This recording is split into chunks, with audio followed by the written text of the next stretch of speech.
stands, one nation, under God, indivisible, with liberty and justice for all. Good evening, all. In accordance with the requirements of the open meeting law, please be advised that this meeting is being recorded and broadcast over Lunenburg Public Access. Call to order. We only have 4 members currently. 1 member is not here with us tonight, as of yet. She may show up.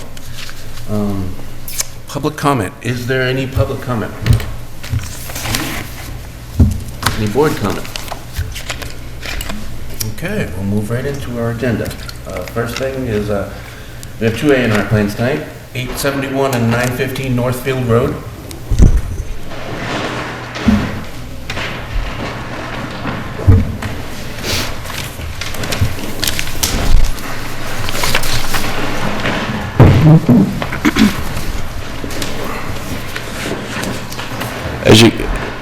I don't know if, should I get right into it? Name and address, if you don't mind? John Harrison, 915 Northfield Road. We're taking 50 feet of frontage from 871, and it travels back along the right side of the property to connect to 915 Northfield to add the frontage needed for the first lot all the way to the left. The next lot would be the lot that has the house on it, and then now we have a third lot, all 3 having separate frontage. The first 2 will be accessed by the driveway that they accessed prior, and then the third one has the frontage that we will use for the access to get to the third property.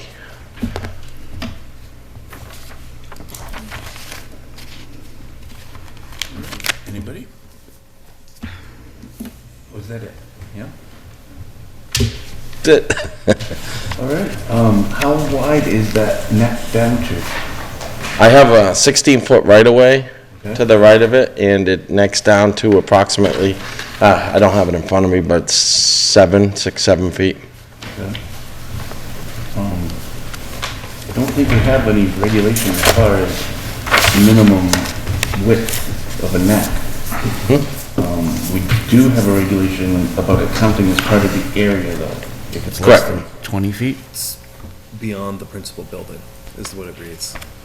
Beyond. So you can't vanish to a point, but it doesn't say anything about Oh, okay. prior to. Okay. I only know this because we went over this with the building inspector Okay. several times. That was the only question that I had. I just am wondering if the comments from the Board of Health have been forwarded to the applicant?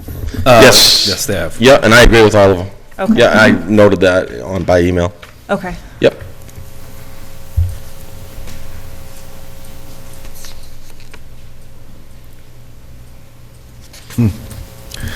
So it is a scenic road. Is there going to have to be a scenic road hearing for the stone wall?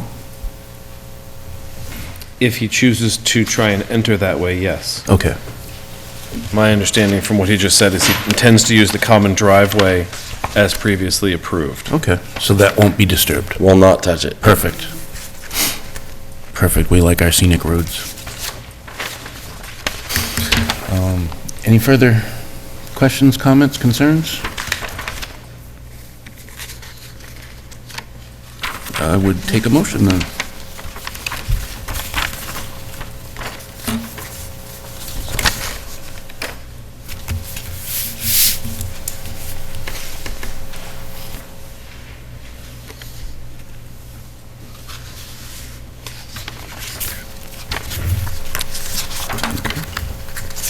Didn't we already approve? We approved the common driveway, so he This doesn't was already need... That's previously correct. subdivided into 2, yeah. Okay. And the common driveway continues to serve the same 2 lots, albeit in a slightly different configuration, and creates now a third lot is created that would have to have its own access. Okay.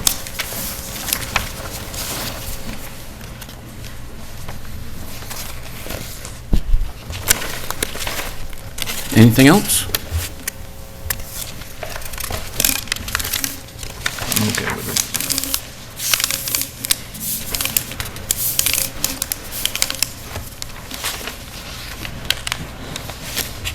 I would accept a motion. I would make a motion to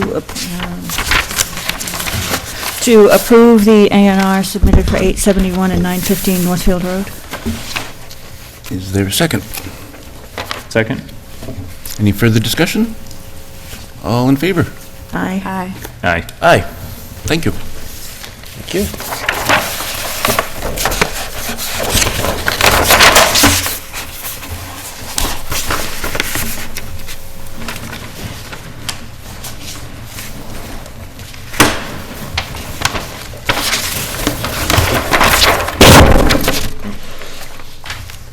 Teamwork.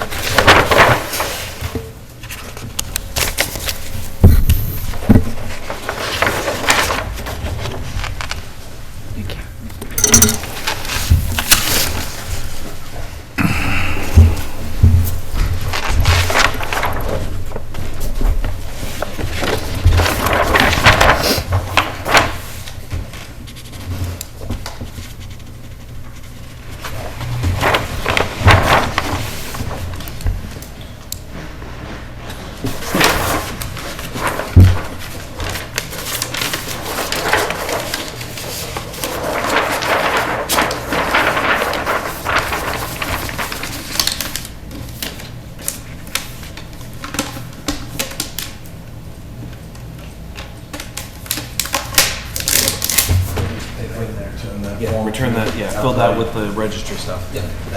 Okay, Thank you. All right, our next item is an A&R plan for 4147 Reservoir Road.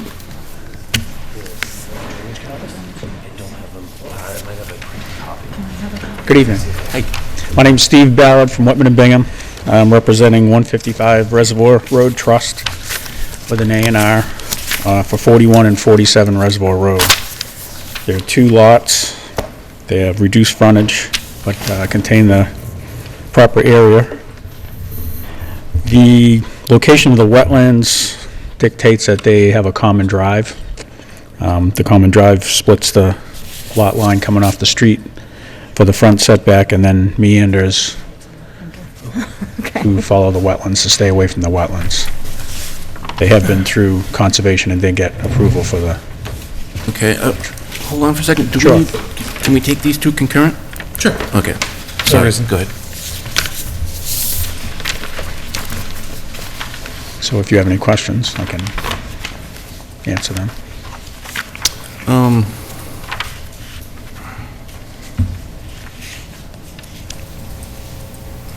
I have to ask, how many lots was it originally subdivided? 9. 9. So, is there cause for us to wonder why the 10th one is coming seconded? Because we require something about, don't we require, income level, something or other? Affordability, 10 lots or more? Is that, I don't know if that applies to A&Rs. That would be up to the building commissioner to determine.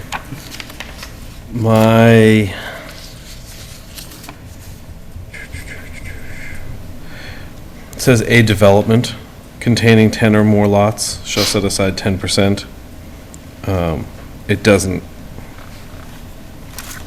It doesn't qualify what a development is. This isn't, looking at that, I would infer that that would be a subdivision or a PRA or something that is a comprehensive plan of something developed. This is a series of lots that we have had other A&R lot divisions that weren't tripped under that. More than in the 10? past. I don't remember more than 10. Yes, up on Oak Ave and Northfield. Was that some time ago, or was that It was recently? probably within the last 4 years, and the building commissioner at the time did not Well, I'd flag like, that as qualifying. But I can, I would like to have input from our sure. current official.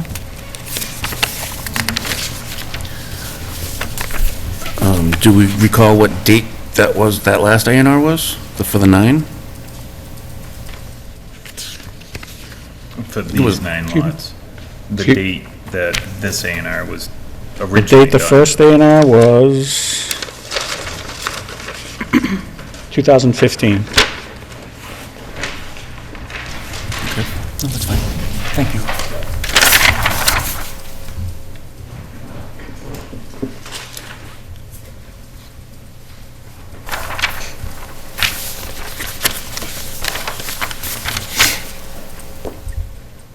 Where is the 10th lot?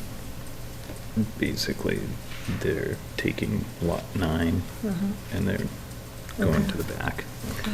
So this is the lot 9 piece here, Okay. Over here. right here. Is the lot Yeah, 9. okay, yeah. And then this was Okay, the remaining. yeah.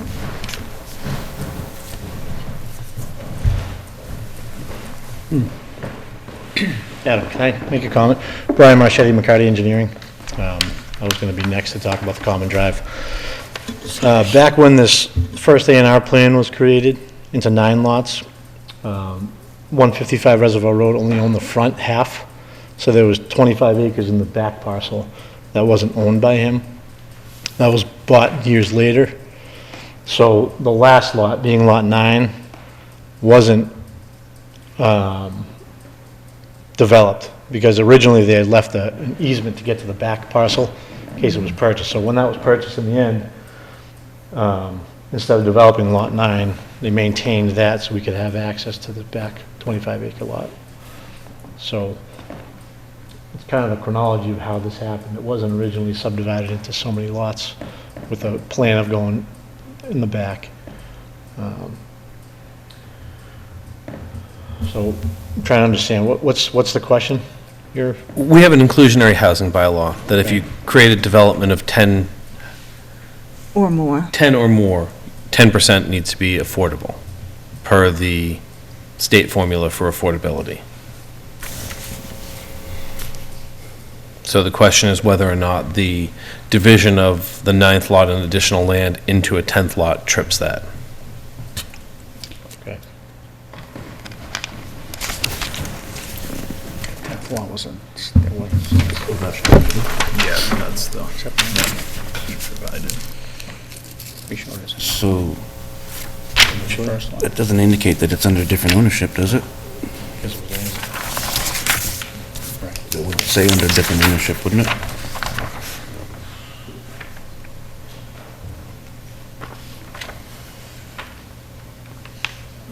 Yeah, it's in the locus.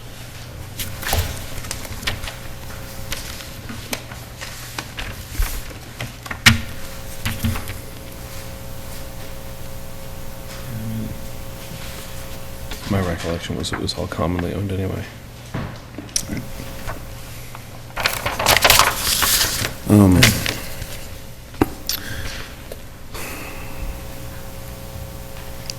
So I think we should get some input from the building official.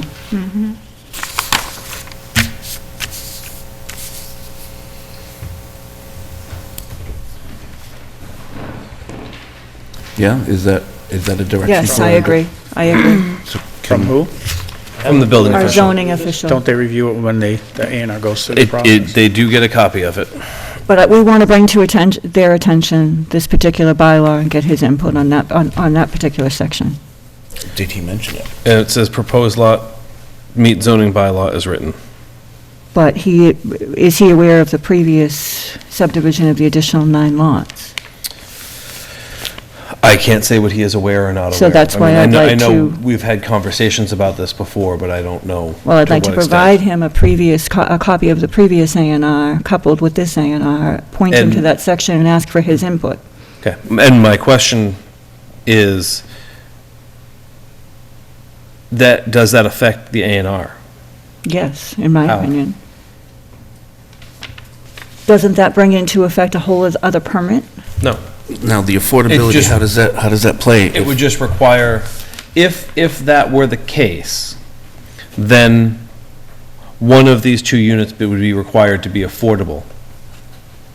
It wouldn't change the size or shape or frontage of the lot, which is the purpose of the A&R.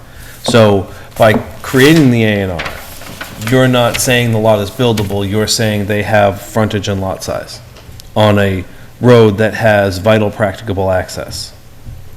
So, and similar to my comments to Mr. Marchetti about the, I don't know if it was about the common drive or about the A&R, where the moratorium on opening the road currently exists. That doesn't affect the planning board's ability to Right. approve the A&R. It just means maybe he has to put a well or has to do something special through the DPW to open the road.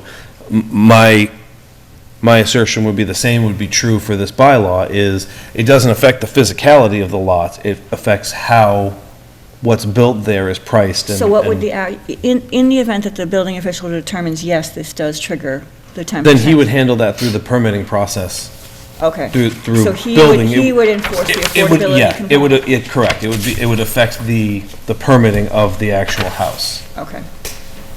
When they go for a building permit to Correct. build.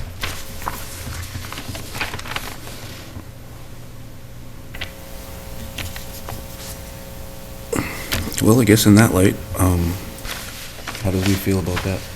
Well, Adam raises a good point. I mean, the lots do meet our requirements for an A and R. The question strictly is the 10%. So if in fact the building official can review that and then make a determination and notify the applicant, the property owner, I guess that's the route that we should go.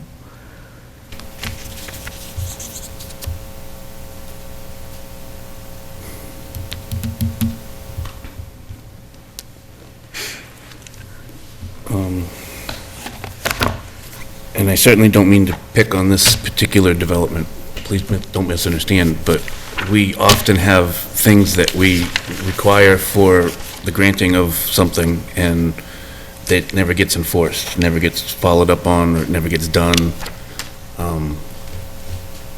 It's always been my opinion that to wait and get the answer and then approve is always the sure, fast way to make sure that it gets done. I don't know how everybody else feels about that.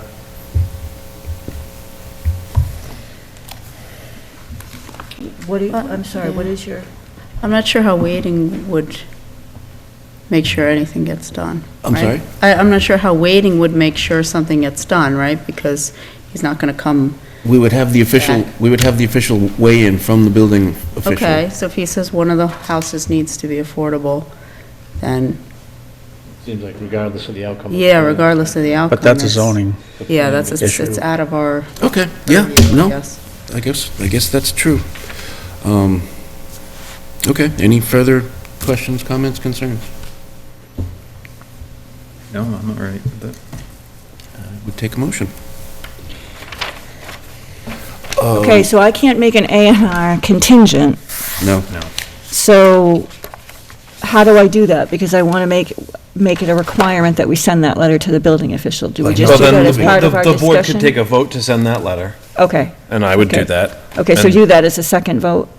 Or a first vote and then vote for the Okay. A&R. I mean, I- however, whatever order is irrelevant. Okay, I would make a motion that we send a letter to the building official informing him of the prior subdivision of the A and R process of this lot, creating 9 lots, and in conjunction with this additional lot, and determine whether or not this triggers the 10% threshold for affordable housing under our bylaws. Second? Any further discussion? All in favor? Aye. Aye. Aye. Aye. All right, so that motion was for the A and R. No. for the No, letter. that was just to send a letter. Oh,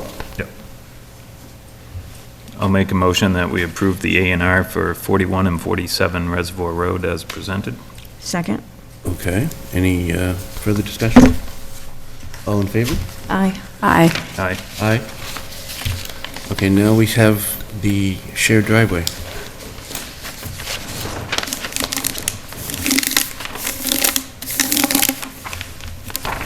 Can we have a presentation of the shared driveway? Can you sign and listen, or do you want to sign it at the end? It's a separate application, right? Yeah, yeah, So, just- Yeah, so that's fine. Okay, I didn't realize you guys were presenting different things. Sorry.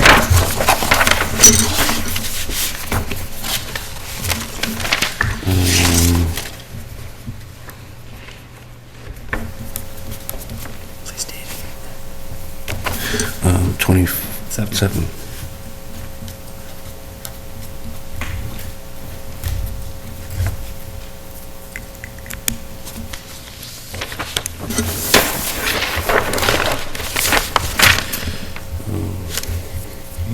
Go ahead. Okay, Brian Marchetti, McCarty Engineering, here in behalf of 155 Reservoir Road Realty Trust. So for the A&R plan that was just approved, we're proposing a common driveway. As Steve Ballard said, there's a perennial stream that bisects the property.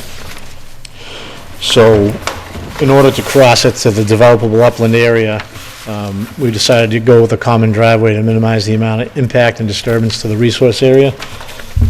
We have already gone through the notice of intent process with conservation.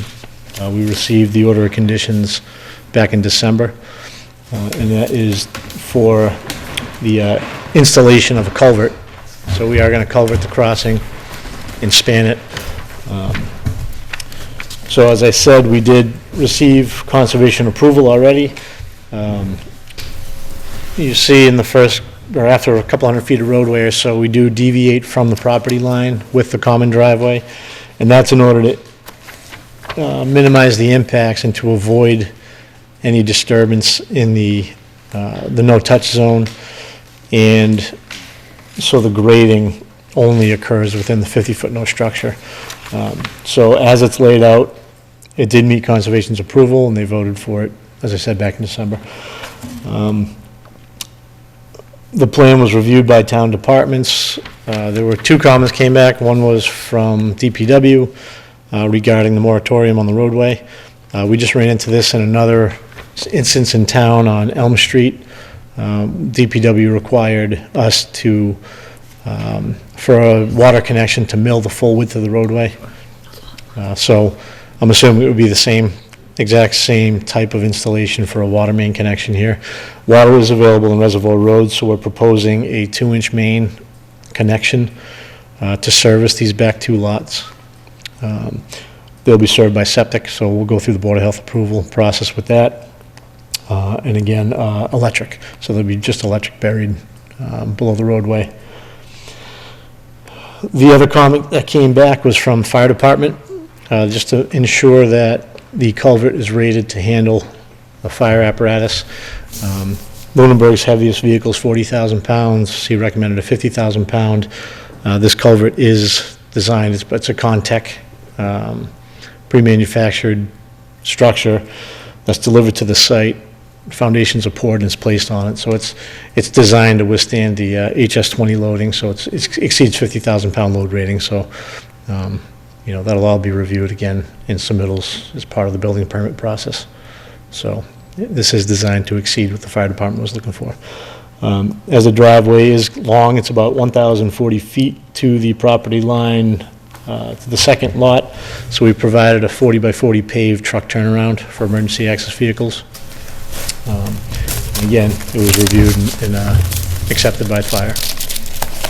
So that's the intent. One lot is about 17.5 acres, the other one's 7 acres. And they're meant to be just estate lots, single lots. On the plan, can you just point to where the existing lot line is proposed between the two lots? The proposed lot line is... Okay, so the entrance from Mass Ave straddles the lot line, but then diverts away because of the wetland? Yes, it diverts here away because of the wetland, yep. Okay. But from Mass Ave, it straddles the lot line? Reservoir Road. I'm sorry, Reservoir Road. I've got Mass Ave Straddles the on the lot brain. line. And we Okay. did propose a 30-foot wide access and utility easement, so. There obviously will be a, maintenance agreement between the two for management of snow and utilities in the roadway. Just typical of common driveways. So where in our regulations are the common driveway? Right, 6.4 is driveways and entrances. Yes, it's in 6.4.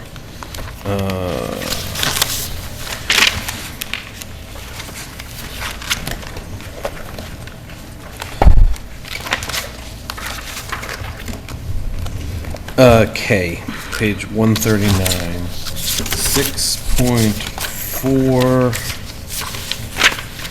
139. yeah. No, that's, I don't think the yeah, numbers that's match not, up. yeah. Oh, you have the Numbers don't old one. match up. This is 19. May 19. Oh, she printed new ones for everybody, I thought, through May 4th, 19? Yeah, but the copies don't seem to match up for some reason. Don't match that book. They don't match your book. I thought she just made copies of this for everybody. Because I just picked this up last week, and this is from the E-code.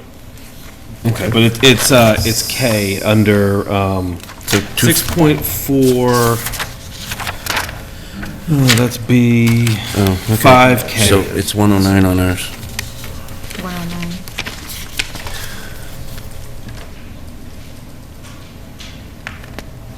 Because I was remembering the last time we had an issue with a common driveway was the grade, and that was over. Well, the grade is standard for any driveway. But I thought there was a maximum length that we specified, something 800 feet stood out in my mind.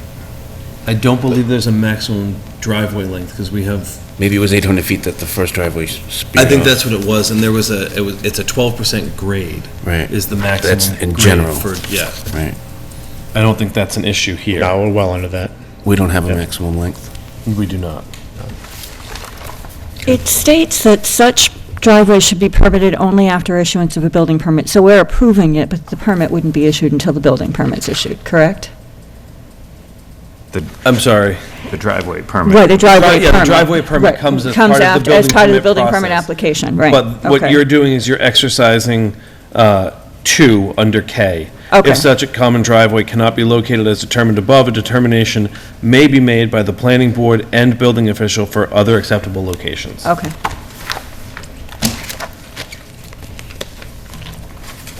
Okay.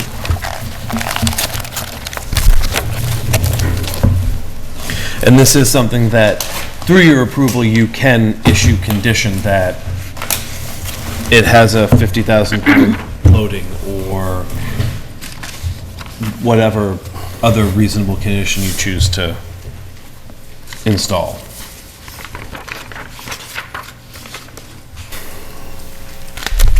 So I have a general question. I mean, well, how would you run water? You would need to go under the brook, wouldn't you? Yeah, so what we've designed and permitted was the pipe jacket under the brook. Oh, that was part of the conservation? Okay. Yep, it's in the permit. I The would have water's thought- underneath, the electric is underneath the roadway, so there's 2 feet of cover between the culvert and the roadway, so the electrical run through there. And then septic is on each individual lot. Sure. Anything else?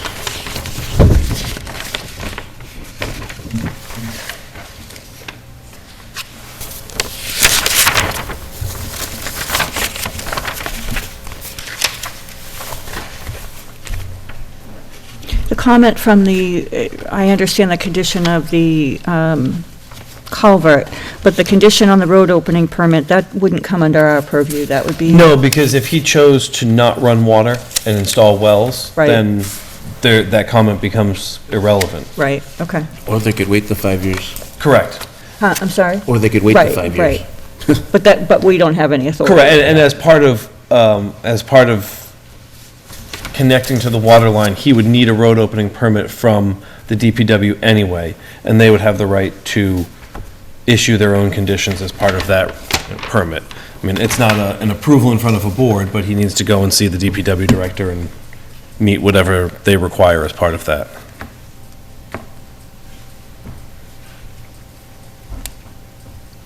Given that the proposed shared driveway attempts to meet the requirements of the bylaw in so much as feasible, given the constraints of the lot, I would make a motion that we approve the proposed common driveway for 41 Reservoir Road and 47 Reservoir Road, with the stipulation that the culvert meet the minimum vehicle weight of 50,000 pounds, and that it be so certified. Is there a second? Second. Any further discussion? All in favor? Aye. Aye. Aye. Thank you. Thank you. So So we got nothing to sign for that, right? Correct. Okay.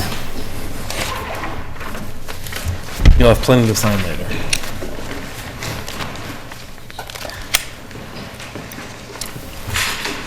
All right. So our next order of business is a public hearing for 1325 Mass Ave.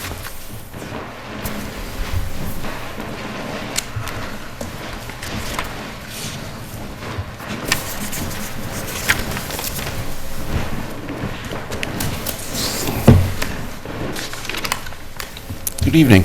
Good evening. My name is Frank McPartlin with Desharmondillis, representing the applicant, Daniel Proctor, for the earth removal permit at 1325 Massachusetts Avenue. That's not us, is it? Oh, no, as part of that, we are seeking a stormwater permit for the disturbance on the property from the planning board, in accordance with Chapter 204-1.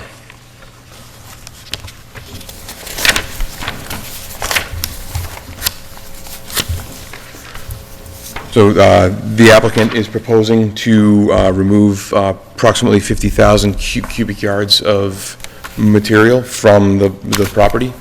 The existing site is mostly grassed with some woodlands along the perimeter, as well as having an existing single-family residence in the top right corner of the lot, as well as two outbuilding spaces that are detached.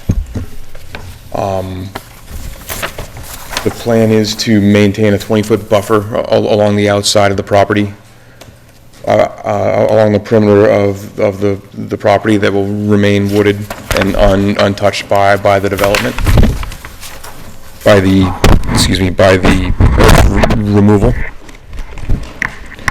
Then, working west to east, the applicant will excavate down ultimately at a 3-on-1 slope, and then create a large, flat 1% pitched area, which will drain towards a proposed stormwater management area, essentially a basin with infiltration capacity.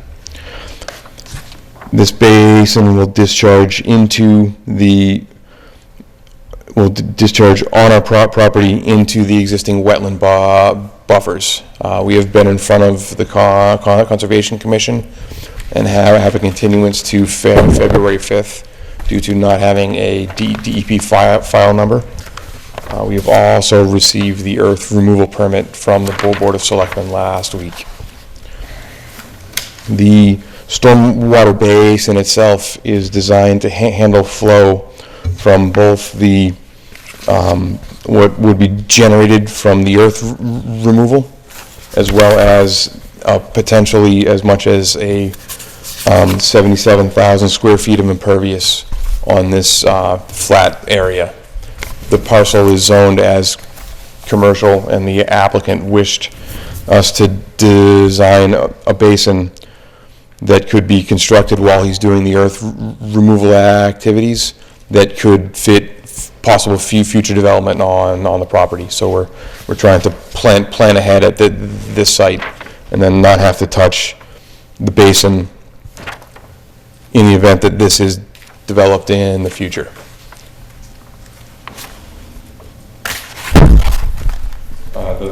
The basin itself has been designed, as I said, to handle the flows up to the 100-year storm for 77,000 square feet of impervious area. It will create no new direct conveyance of untreated stormwater off the site. The basin itself is equipped with 4 bays, one at each end, and then one at the middle to handle any to treat and handle any piped stormwater runoff from future development. There are 3 manholes proposed, which any future development would tie into. The outlet structure itself, located in approximately the middle of the basin, is designed to promote groundwater recharge. The lowest outlet on the structure is set at an elevation that provides the required recharge volume below it between the invert of the basin and the invert of the outlet structure. Any storm in excess of that amount, from the 2-year up to the 100-year, will be conveyed through the proposed outlet structure. That'll flow through a discharge pipe into the area between the 30-foot no-touch and the 50-foot wetland buffer into a proposed scour hole. The basin has been designed so that the post-development discharge does not exist. The pre-development does not exceed the pre-development discharge, meeting that requirement. As I stated, TSS requirements will be met currently through the 4 bays. Any potential future development will have a series of catch basins and potentially other stormwater BMPs upstream to provide a 80% TSS removal.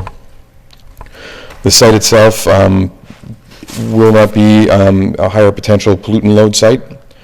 Does not discharge to any sort of critical area and does not count as redevelopment. We do have erosion and sedimentation controls proposed. There will be a double row of silt fence along the wetland side of the property. The basin itself will catch any runoff during construction activities and act as a settling basin until the site is stabilized. All of the slopes that are that are 3-on-1 or steeper will be stabilized with erosion control matting. The flatter areas until they're seeded will be stabilized with wood chips. Initially, during earth removal activities, there will be a stone entry pad on the existing driveway. Once we have the permit from MassDOT, there will be a proposed gravel access driveway that will serve as the route, as the tracking pad and vehicle route for removing material.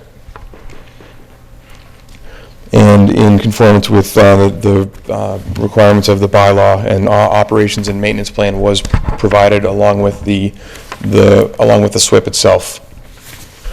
To facilitate maintenance, the basin is equipped with 6-on-1 side slopes at each end, so that small construction equipment can get into the basin to clean out the 4 bays.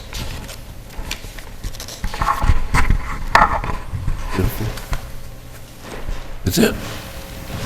For now? Okay. Yes. Let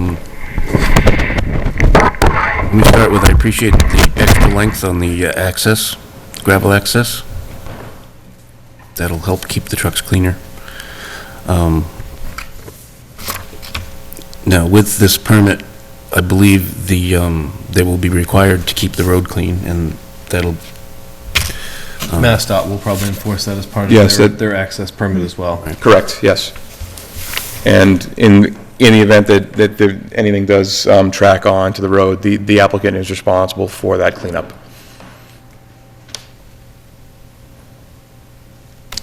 All right. Who's got questions? I do. So you indicated there's not an area of critical concern, and I'd like to understand that. I looked at the ACEC map, the most recent one, and I'm seeing that it potentially is. If you look at the map of the Cowdrey lot area of critical concern goes all the way down to Townsend Harbor Road and then across Mass Ave. And so I'm just wondering where this property is in relationship to that mapped ACEC. I would have to look at that map, ACEC. It's an area of critical environmental concern, and I looked at it tonight, and I'm seeing that it is within an ACEC. Okay, I would need to review that, yes. 1 second.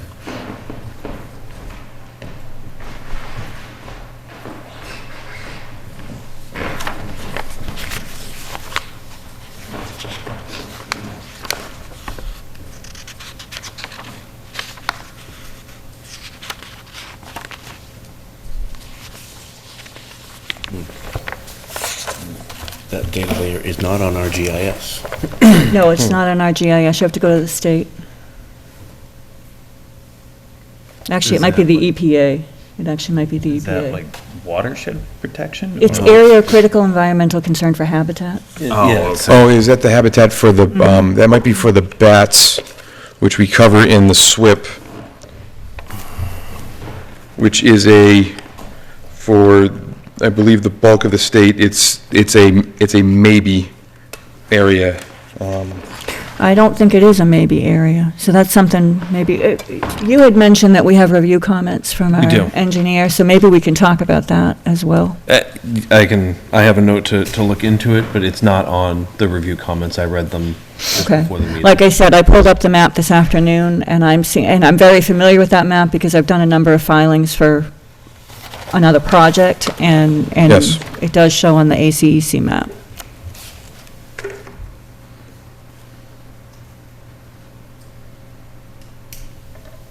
Trying to pull that up myself now.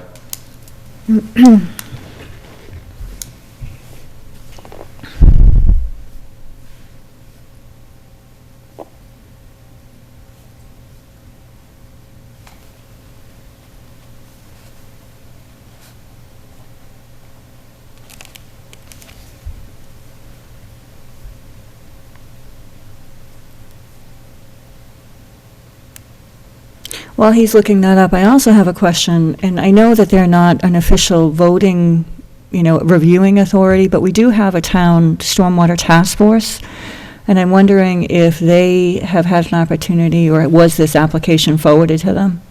It was not. Their charge is the MS4 permit, Okay, not all aspects of stormwater. okay. So, Is this within the MS4 region? I think this might be right on the outskirts of the But does it feed MS4. into the MS4? No, this property wouldn't, because if it were, even if they didn't put a basin in and everything drained into 2A, that's the DOT's permit, not the town's. So the town doesn't have control over 2A. So. Oh, I understand it doesn't have control over 2A, but it simply goes under 2A and into the wetland on the other side. It doesn't. And so that wouldn't also be the MS4 system. So the MS4 system is the formal stormwater system, and if it's just a culvert that's following a natural drainage or river pattern, that is not part of the drainage system. Even if it, all that aside, if it were flowing into the MS4, that's not part of the permit in so much as what the Stormwater Task Force charges is in compliance with the permit. It would, this bylaw, the bylaw that we're permitting this under is under the Stormwater Task Force compliance aspect. And their consultant is the one who proposed the updates, which we'll talk about later. Yeah. And so indirectly, yes, but the nuts and bolts of how each project gets approved is something outside of the Stormwater Task Force charge. That's wholly within the planning board's charge based on the bylaw as it's written. Okay. So it is, that ACEC that you're talking about is easterly of West Townsend Harbor Road and northerly of Mass Ave, that whole corner. Yeah. Yeah, it looks like we are in the very corner edge of that. And they seem to be somewhat secretive about what ACEC it is, so it's oftentimes hard to find out. I know it's associated with the Cowdery lot, and that's why I knew it was an area of critical environmental concern, because I'm very familiar with the ACEC of the Cowdery lot for road improvement projects that have occurred there.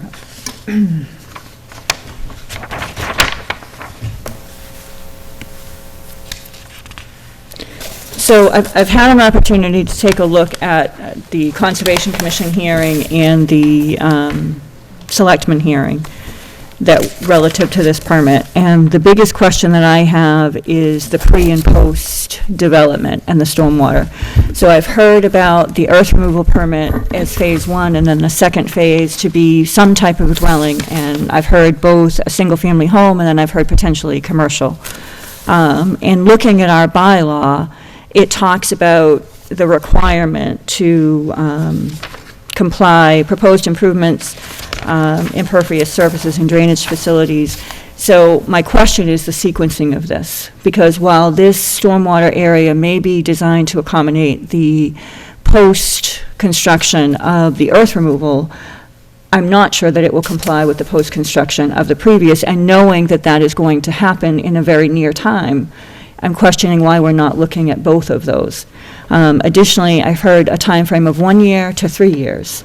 So I'm questioning the length of this permit. At Conservation, it was, we're going to try to get it all out with 1 year, and then at Selectmen, it was 3 years. So I'm questioning that as well.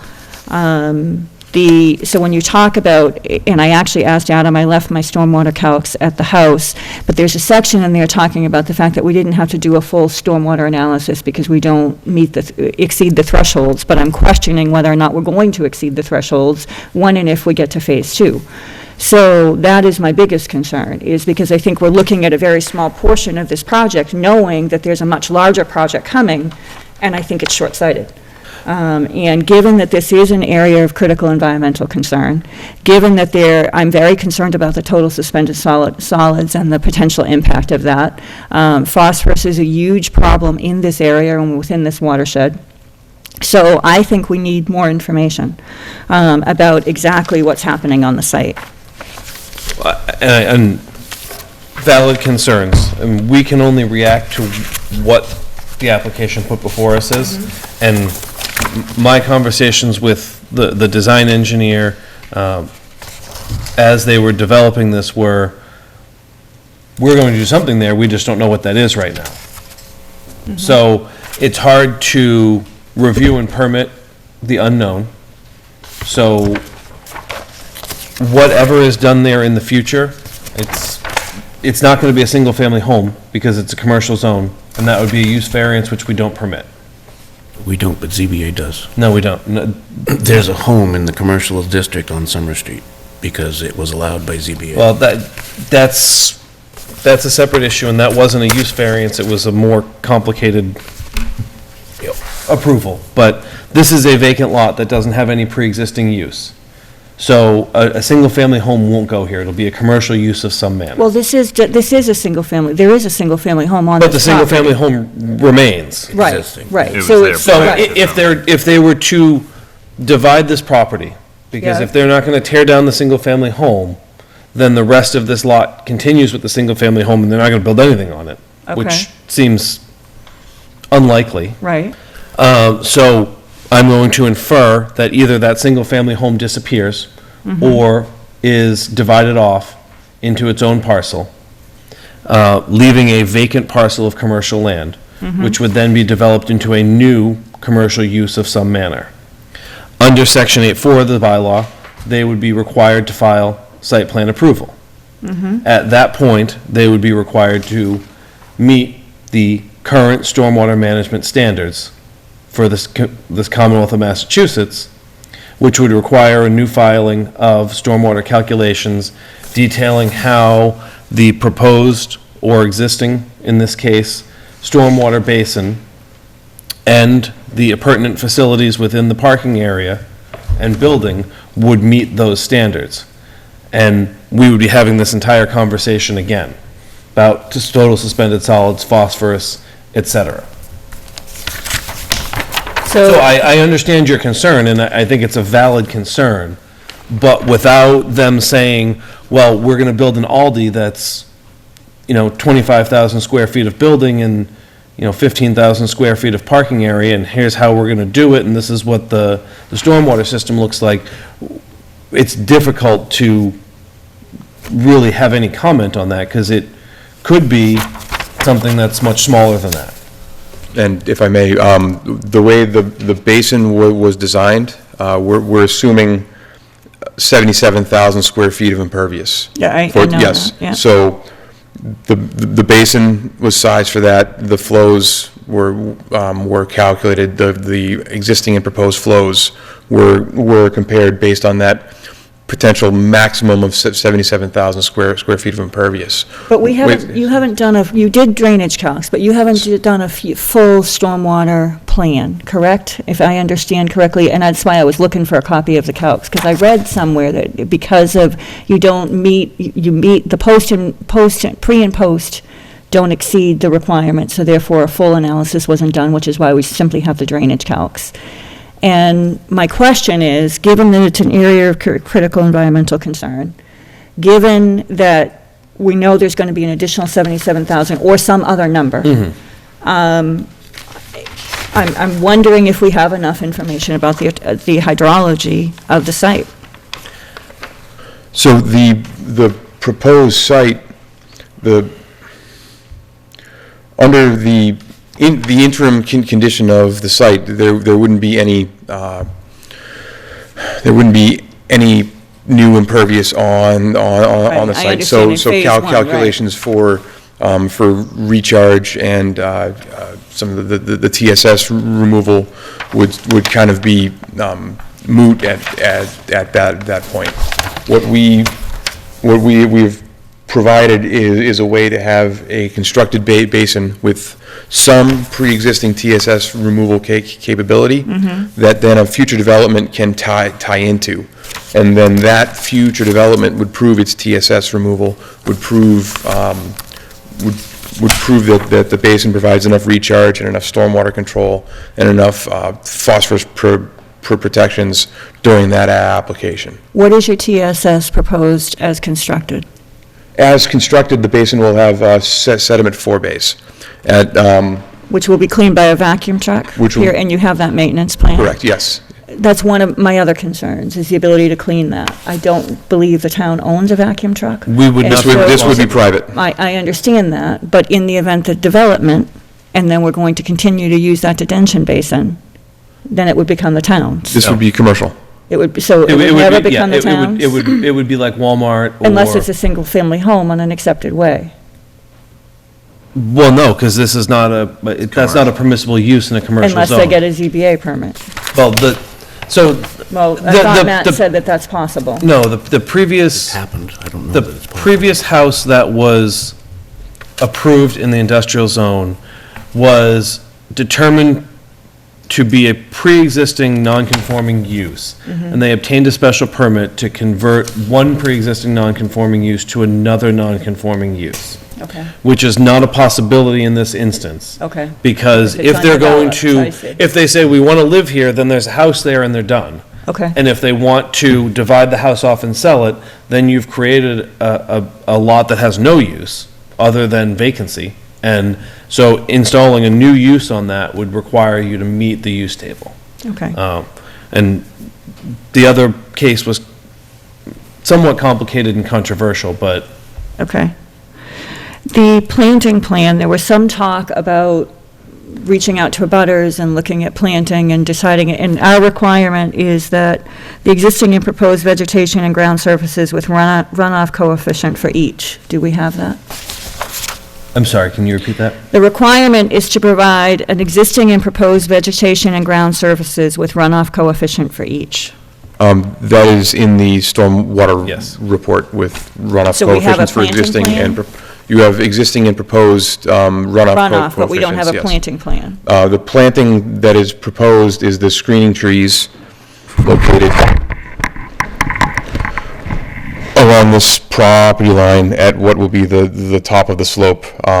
But my understanding was that there was going to be working with the abutter to determine what that vegetation was going to be. And that has been done, yes. So basically, I had a conversation with Dale Erskine, who lives in this property here.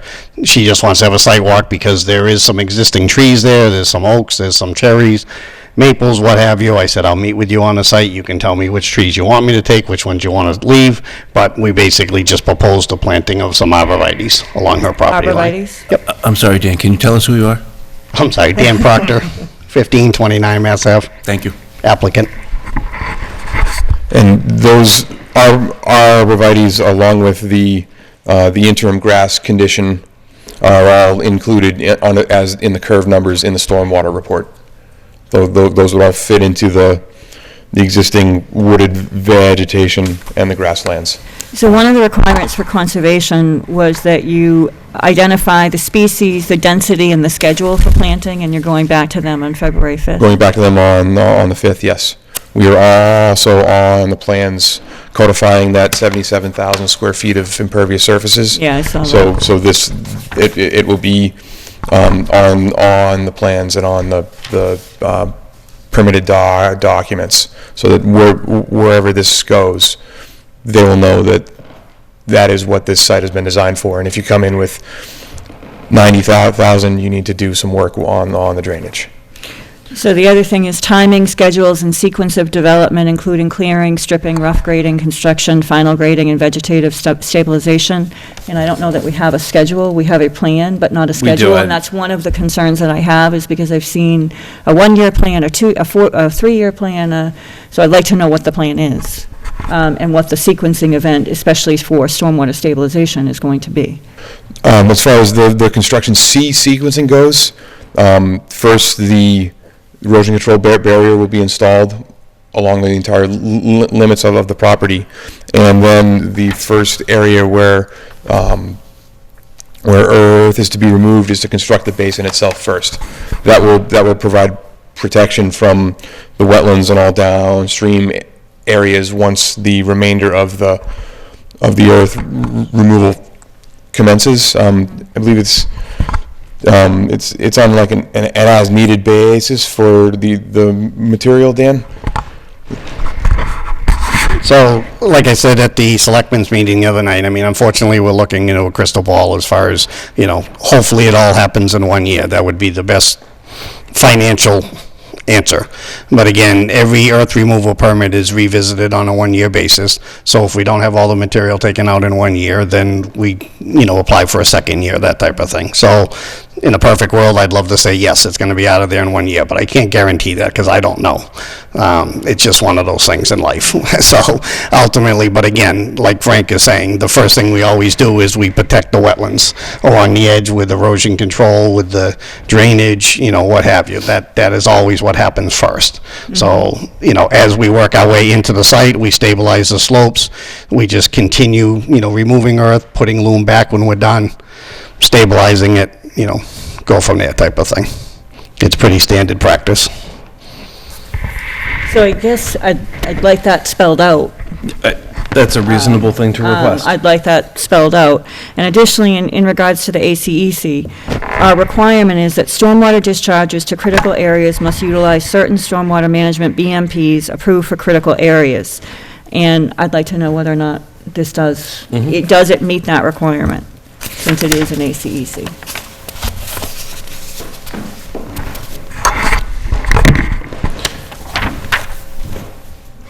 So if we were to issue this permit under our stormwater requirements, would it be considered a project change, or would it be a new permit for stormwater? Because number 3 under section, I don't even know.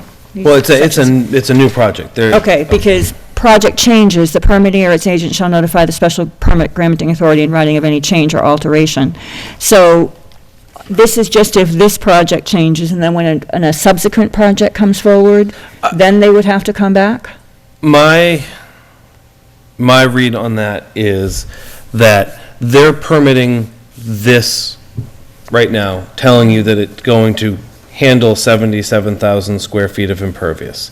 So when the commercial project files to construct on this, they would also file a notice of project change, because they're going to change this project. So it would be a change, even if ownership changed, say they subdivided the lot, this project has an approved stormwater permit, it's been, earth removal permit, the earth removal's been completed, the slope has been stabilized, that permit is now gone. Correct, the earth because- removal permit's gone.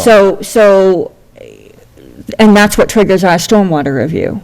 The disturbance of 40,000 square feet. square feet, right. So whether it's earth removal, construction, Okay, whatever. so it wouldn't be a project change then, correct? It would be a new permit, because they're going to disturb now this plateau, for lack of a better word, then that would trigger the stormwater review? 77,000 square feet is almost 2 acres of impervious. No, I Well, know I- that. But I think it would still have to come back. That would Yeah, it trigger would have to come back, but I think that since you're seeing it under site plan approval, and since you've already approved this basin for this conceptual project, they could file a project change, because it's the same address, it's phase 2 of the project that they've already notified you is going to happen, but they're altering it because they don't know what phase 2 looks like right Well, now. my big concern with that is the addition of 2 acres of impervious surface within an ACEC may trigger additional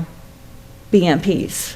And without understanding and without knowing whether or not we comply with those requirements, I don't think that we should be doing that. I think we've got to look at that and have our engineers specifically look at development within an ACEC. Well, that's something that we can do.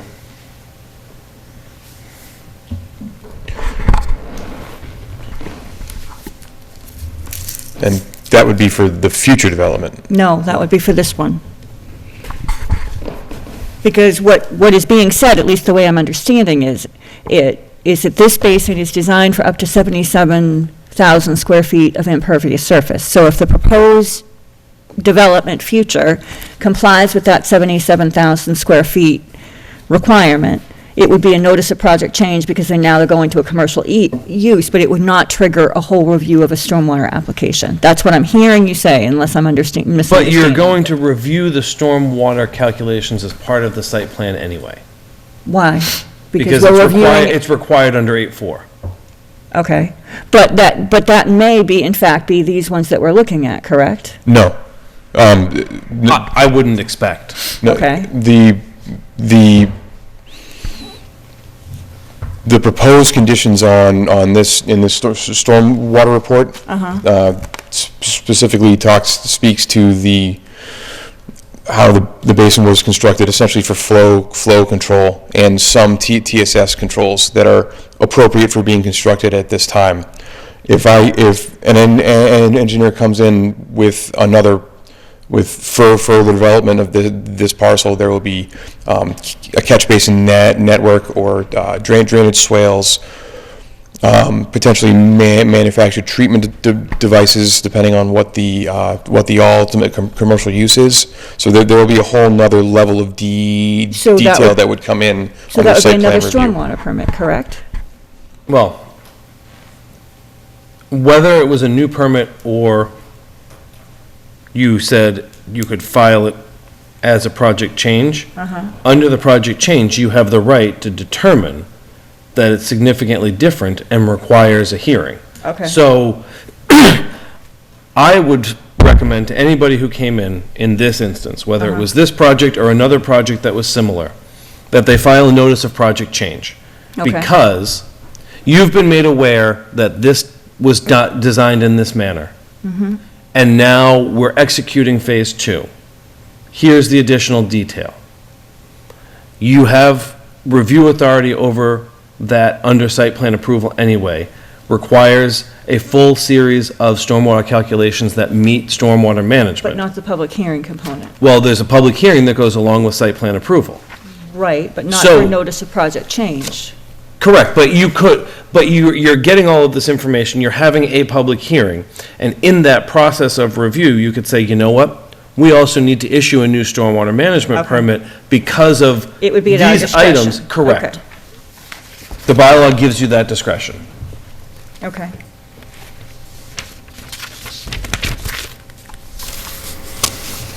And, it says right here, determines the change or alteration is significant based on the design standards listed in subsection E2. Okay. So you would go back and that would be all the stuff that you were talking about with the ACEC and the required BMPs for that, and all of that would be covered under there. Can we review the comments from Graves? Yes, I actually have 2 things that I received. One is from the abutter, which Danny has touched on a little bit. Dale and Jerry Erskine sent me an email. I'll just read it verbatim because it's going to be easier. We are direct abutters of the above project.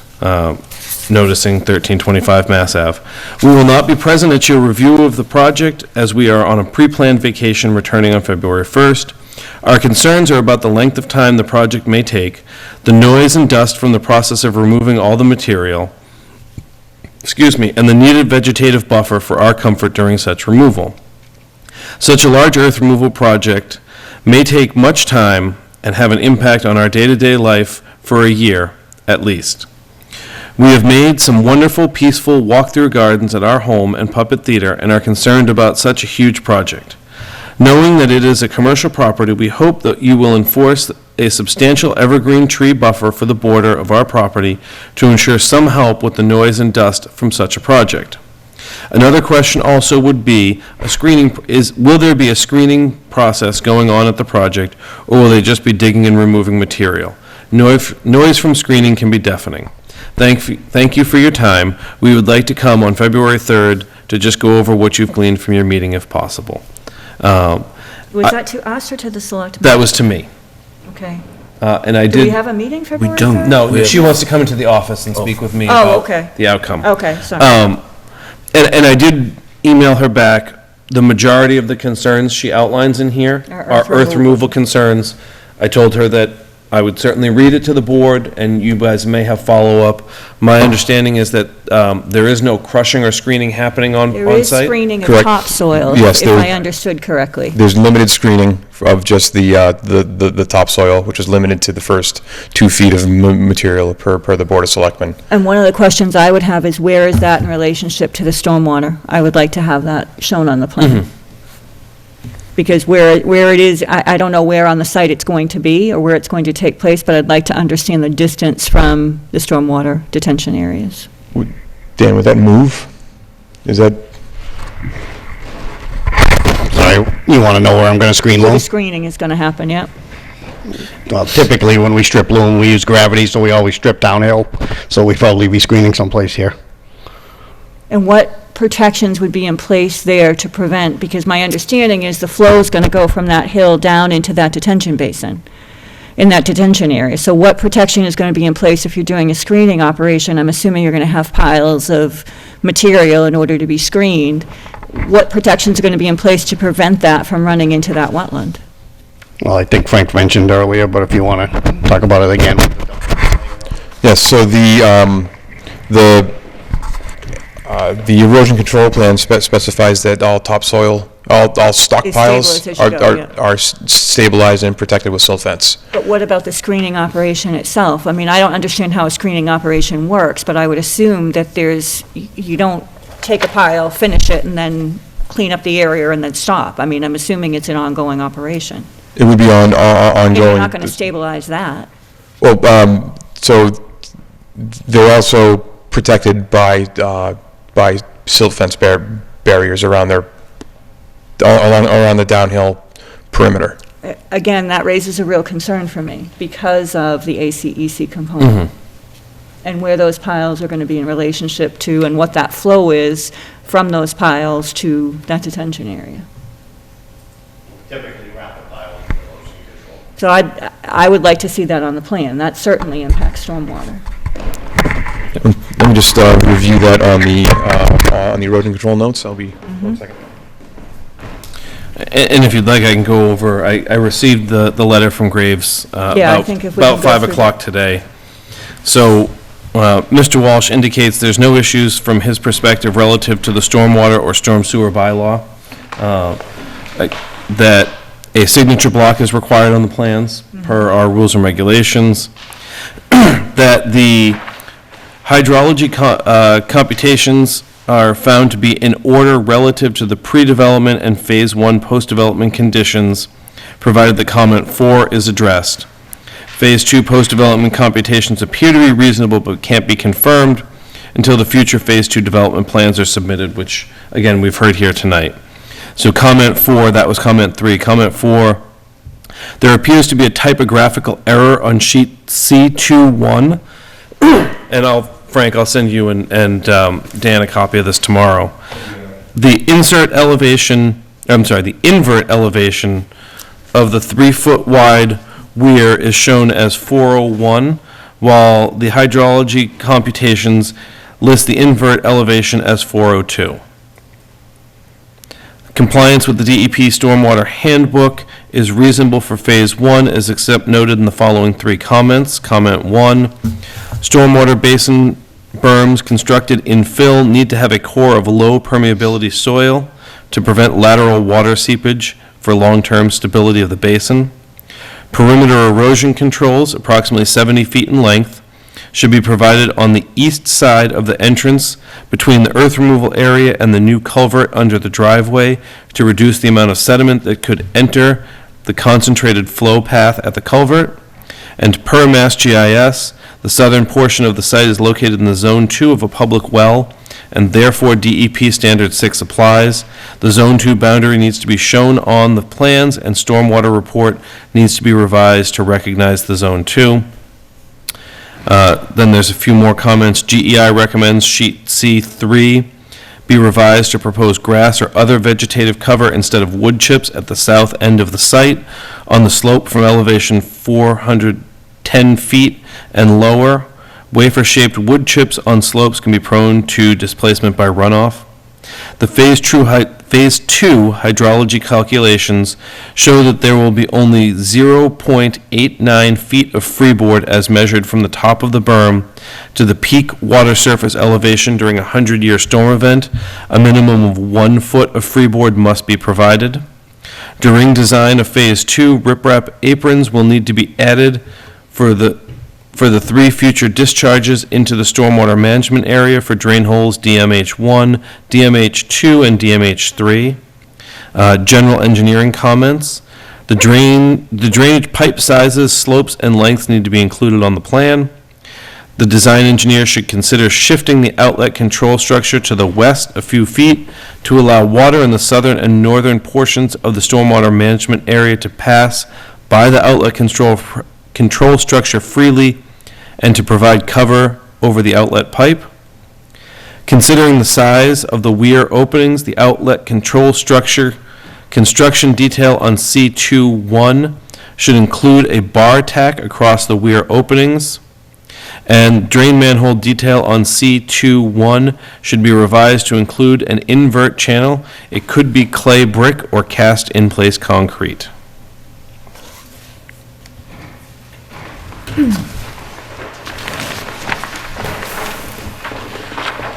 So just to add to that, I would like to see the screening on the plan, the proposed stabilization or erosion control measures around that screening area.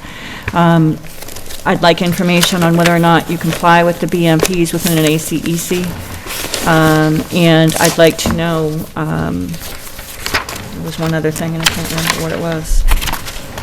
Sequencing, stabilization, and schedule. Right, and the vegetation and planting schedule. I think that that's important, and I'd like to know what the vegetation is. I understand we're talking about screening, but I think it should be on the plan, because that is a requirement of our permit. And I think to your point, Dan, about timing, and it could be 1 year, it could be 3 years, ideally, great, we sell it all in 1 year.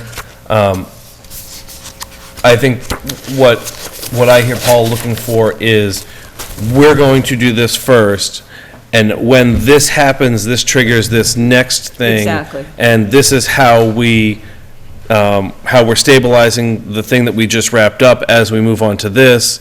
And then when this hits this threshold, we move on to the next thing. Right. So it's not, Codependent in May, items. in The May, code- we're going to do this. In identify the June, we're going to codependent. do this. It's Right. just sort of a linear timeline. Sequencing of events. Yes. I will add that the majority of the site is within, it's mapped by the Mass GIS as prime farmland. Now, I noticed there was a document that you had distributed to us. I think it was a draft of a revision of earth removal.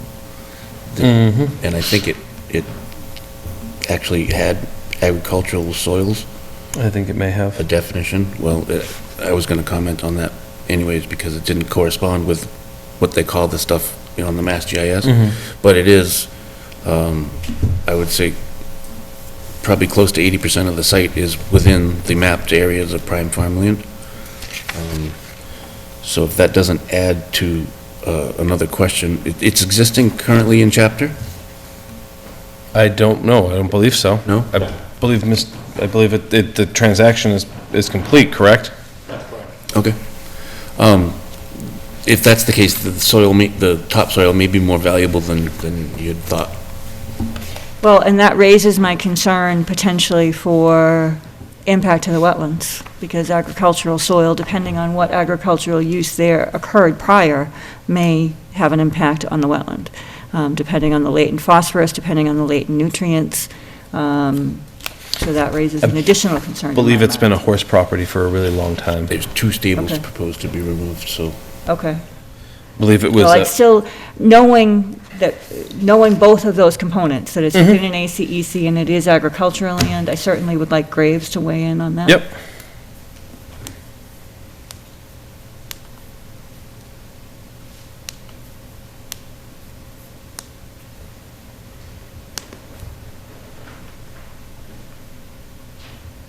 The soil erosion plan, the notes on sheet C3, 3.1, those do call out that all temporary stockpiles are to be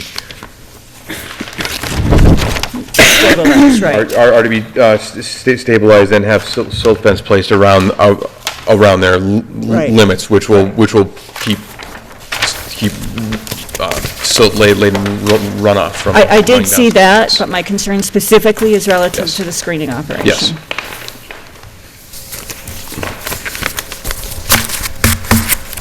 All right, what else do we have? Comments, concerns?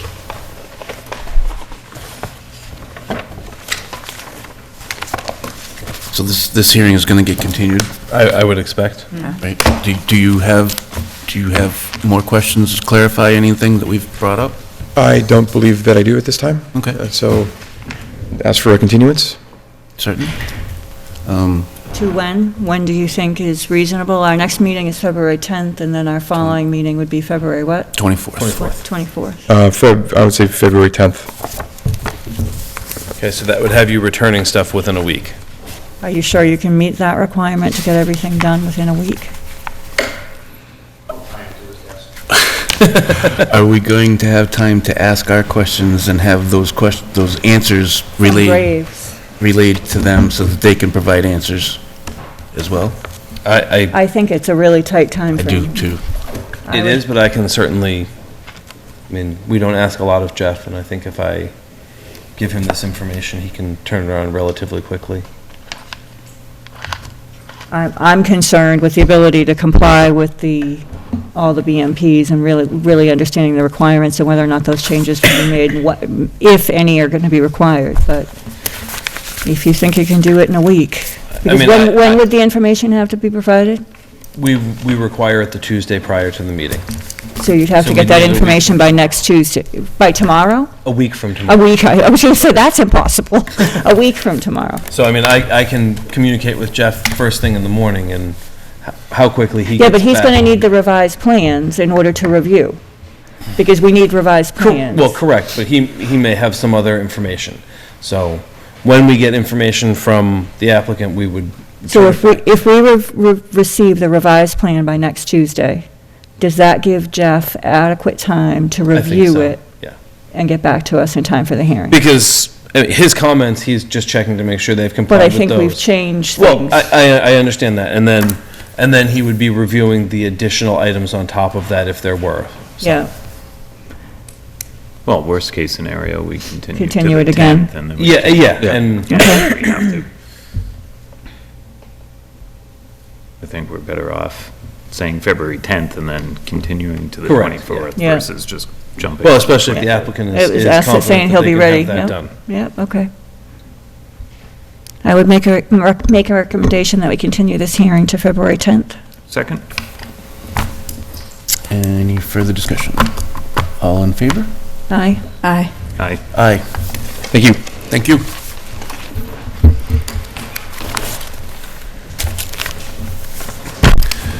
All right. Sorry to keep you fellas waiting.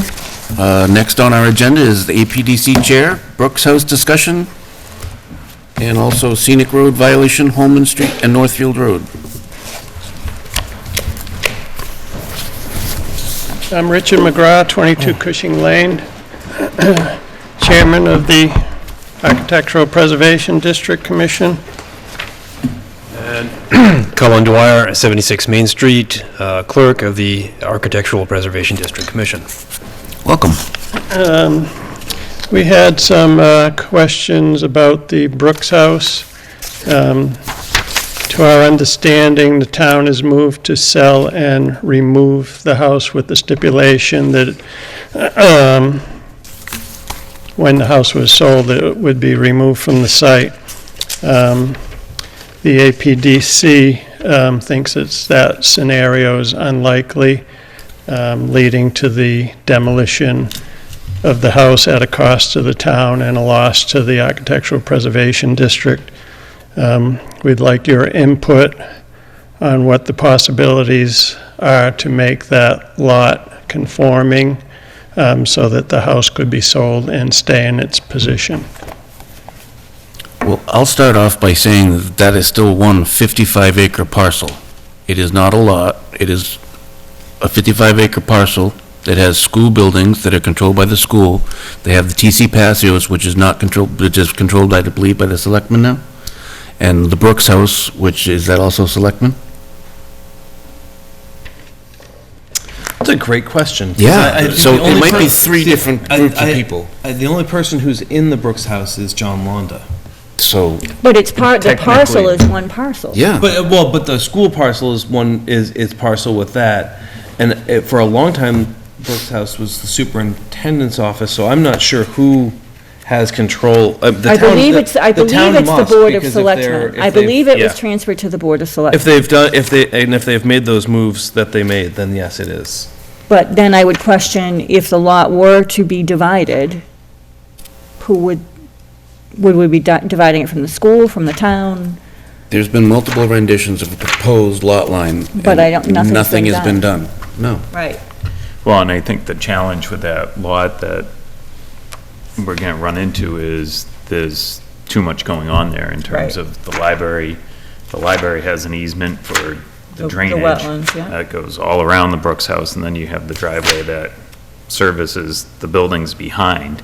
So without moving some of that at a pretty significant cost.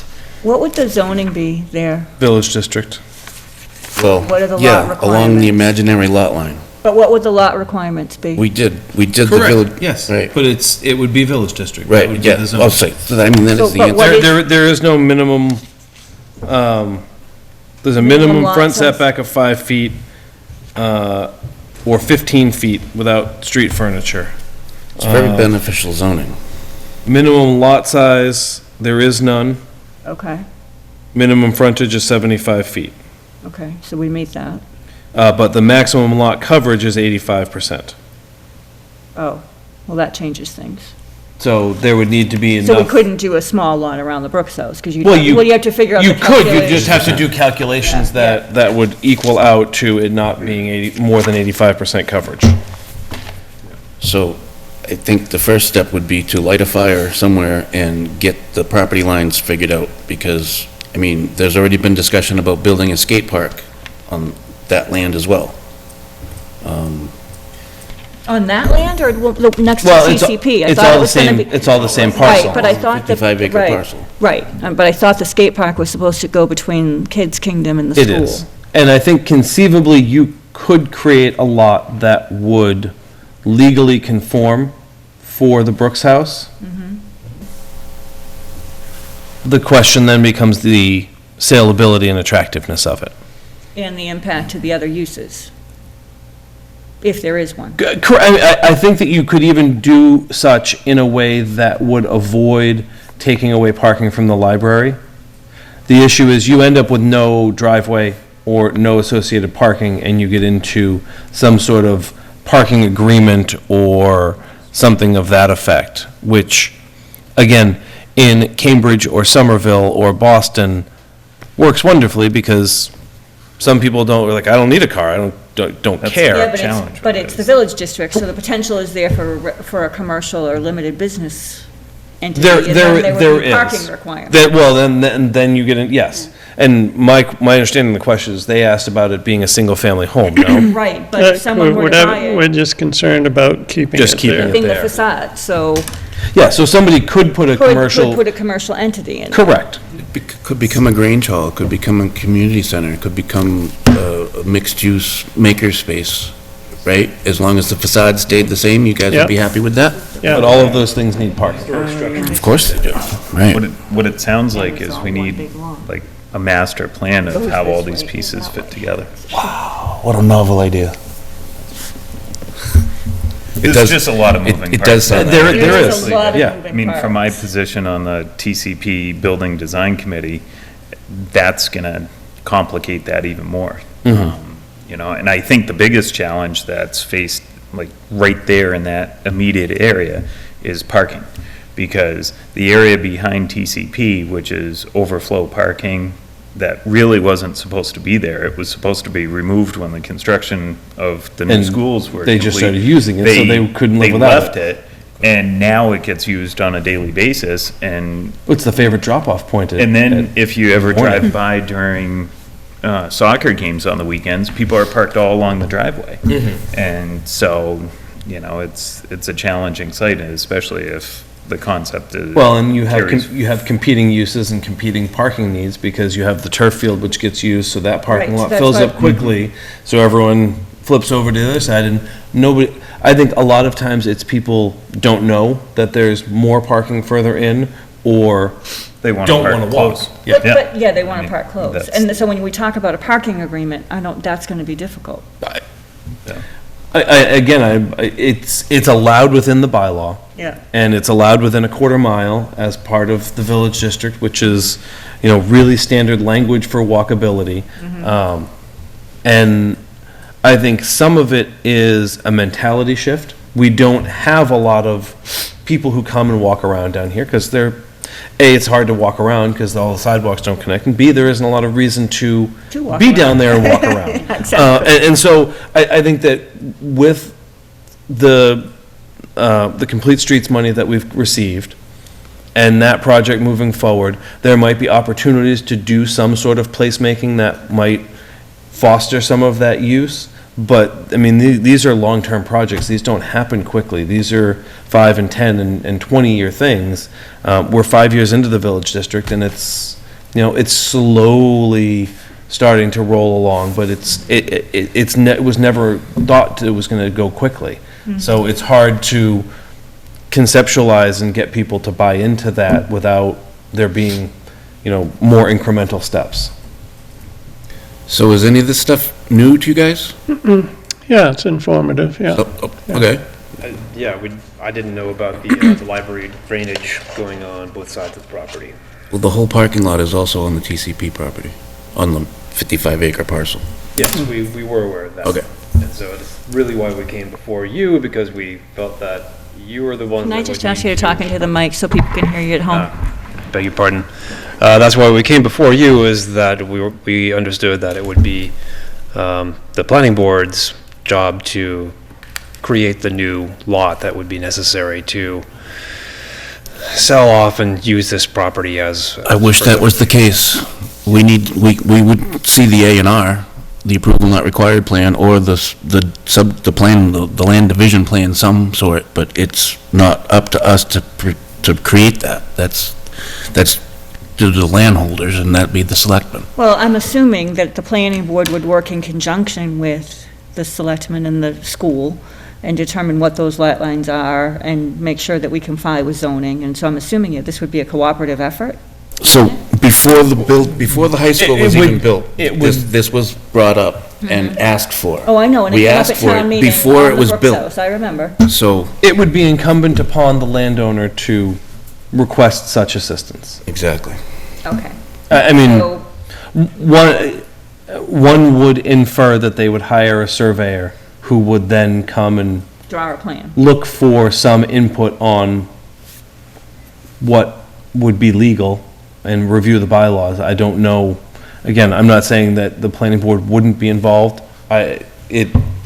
It's gonna depend on. It's going to be up to how the process is. Correct. So can we send a letter to the Board of Selectmen saying we've been approached by the Architectural Preservation, what is your official District name? Commission, yes. Commission, in regards to the Brook House and its associated lot lines, We're aware that this is still one parcel. Please be advised that in order to move forward with the separation of either the TCP or the Brooks House. You don't have to ask me to send a letter, So can you send the letter? if the board would like me to. I would like to send a letter to the selectmen. I would like to as well. Yeah. Well, and I Yep. think the other thing that we need to consider here is the future of all those All parcels, those because parcels. they're all very intertwined, so, you know, the parking for the library, if that map is accurate, is on the school campus with the Brooks House, TCP, the two new buildings, So, yeah. and the skate park. And depending on how all of this stuff comes together, What's wrong with that? well, there's nothing wrong with it as it exists But today. the It's just- development or Yeah. or subdivision, all of them have to play nice together, Yes. so. So, you want this letter to reflect, I think it should be a simple request for a meeting, because I think there needs to be a That's fine. discussion to, right? Does that make That's sense? fine. Yes, regarding this. lot lines. Well, and the And- potential impact on other, Yeah. Yeah, well, I understand what the purpose is, but you're looking specifically at the Brooks House, the library, school campus, how those lines exist, the uses exist, and what the impacts are on the long-term viability of those uses, that Exactly. space, and the You got town. it. Okay. And I would add that I think it would be wise to reference master plan as part of it, because that is all part of the part of the master master planning. plan. And that way, we've got it on an agenda, and we can have talk about things a little more broadly. Sure. Really, it's sort of a follow-up to the letter you sent already. And would you folks be interested in being included in that joint meeting? Yeah, yes, definitely. Sound good? Well, and I would think that the TCP, EDC. whatever it is, be involved as well. All these acronyms.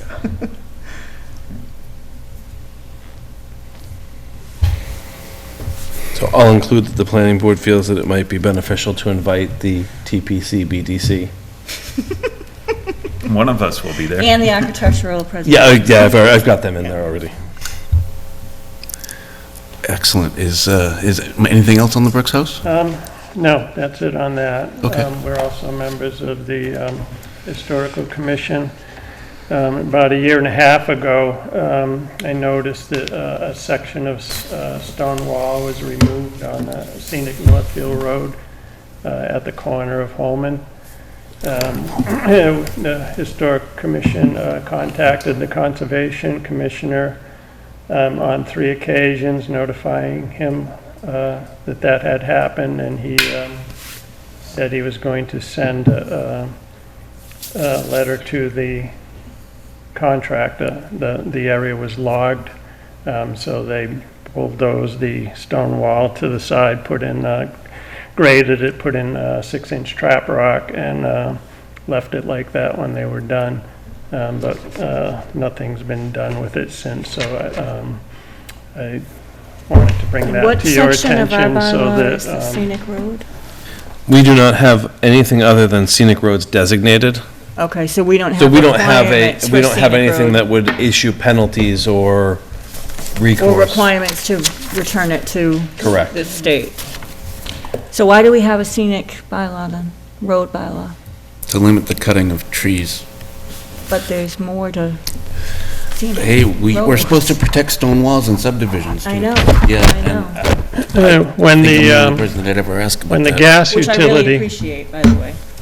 when the gas utility came through at the Historical Commission, we received documents, and they were required to put the stone walls that they removed at the sides of roads that they were passing through. I don't know if, if that was because of the state was involved with that, or, On which project, I'm sorry? when the gas put in a new pipeline that went through Lunenburg, when they came to roads where there was stone walls along the sides of the roads, in the documents that they gave us, they were required to put the stone walls back as they were. So is there any potential action that this board can take relative to the stone wall or not? To this specific one, no. This could be an impetus for the creation of a scenic road bylaw, which could include fines and/or penalties. Yeah, I think we need to look at that. That would be in the general. Yeah.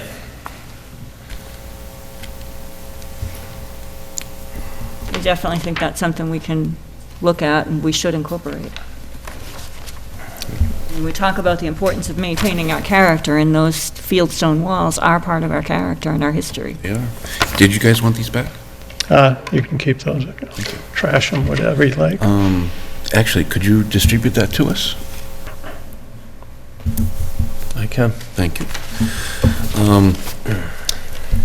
Would you folks have a recommendation of, like, anybody can take and throw a bunch of stones into a pile, right? Is there a craft involved with recreating stone walls? Yeah, definitely, yeah. They need to be placed in a certain order in order to withstand the test of time.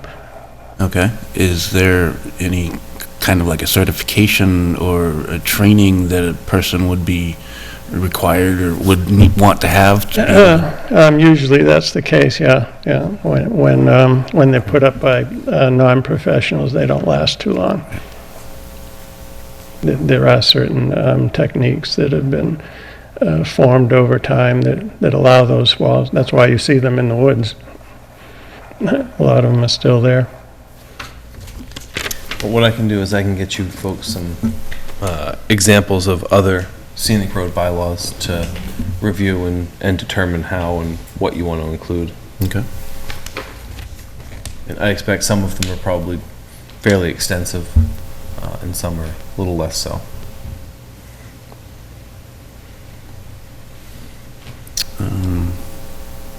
And I would ask that once we look at that and once we, have a reasonable draft, that we get input from the Historical Commission. And as a member of the Agricultural Commission, I would welcome you folks to come to one of those meetings and have a discussion to see if there was any way that could be worked out outside of the, well, I'm not sure. Yeah, outside of the historic district, which is pretty much the center of town, right? The scenic roads go far beyond those, so I think that would be valuable input if some of you wanted to do that. The Architectural Preservation District Commission has jurisdiction over stone walls in the district, but not on, scenic roads is your department. So. Right. Excellent. Well, thank you for coming. You're welcome. Anything else? Yeah, no, input was great. Appreciate it. Thank you. Yeah, good night. Any more questions for them? No, I think we're good. Very good. Thank you very much. All right, so earth removal bylaw.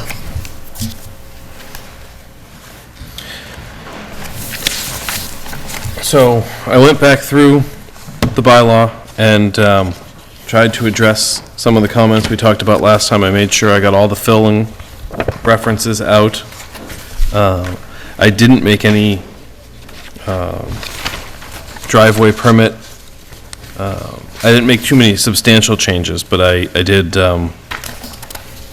Which one is, so this is the one that? The one that 140-1 is the bylaw.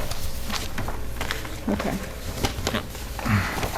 Now, this is the existing bylaw that is... No, this is the bylaw that was proposed at the previous town meeting. Okay. That would be the new bylaw with the earth fill taken out and looking to address some of the additional issues with comment. So under exemptions, I will write the driveway permit into that. That's pretty low key. So the issue that was sort of brought up was the non-specific or vague character of the approval criteria. And so reading back through it, what I tried to do was direct that a little bit, but it's not telling you that these are things that require you to approve or not approve. It's things to take into consideration. So neighborhood character. If, Where are you? I'm sorry, I'm on the fourth page, 140-6.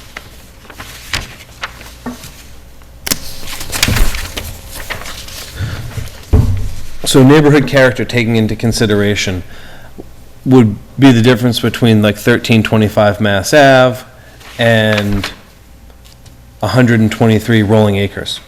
The, earth removal, the same earth removal at those two sites would have very different impact on the neighborhood based on the type of area that it is. So I think neighborhood character is something in a subjective permit like this that you really do want to consider. So what I tried to do is be more specific about what the idea of considering it is, and the, neighborhood character. So not just that, and the effect of the proposed earth removal on that character. So is it going to be disruptive? Is it going to, earth removal is always going to be disruptive, but is it similar to what happens around the site? Trucks going up and down Mass Ave is regular, but dump trucks coming in and out of a small residential neighborhood is going to have a much greater impact, and maybe you still approve it, but maybe you approve it on a longer scale, on a less intense use. Impact of the earth removal operation on traffic flow.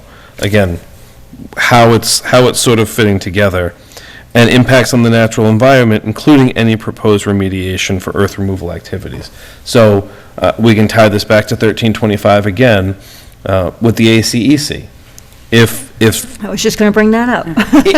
if someone is using the proper remediation techniques, then that natural character is being preserved from a design perspective, and you can say, okay, we can condition that these things are done in this order and for this reason, and that's a way we can do it. Not at all, I completely disagree. And I wouldn't call it natural character. I would Okay. call it impact on the environment. I'm sorry, this is natural environment. But I think the used the wrong impact word. on the environment is the concern within an ACEC. It is. And I'm not really necessarily singing that. Well, right here, impacts on the natural environment. Including any proposed remediation for earth Yeah, removal yeah, activities. okay. So they're taking a hilly, to use that as an example, the natural character is not at all being retained because they're taking an undulating surface and they're taking at a maximum 18 feet of removal. And they're leveling it practically. So that is, the before and after is going to be night and day.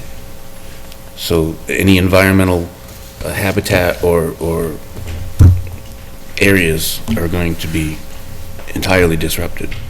Well, and then, again, maybe the remediation for that is different than, or you say, your remediation doesn't meet our standards, and we want to see you do this, that, or the other thing.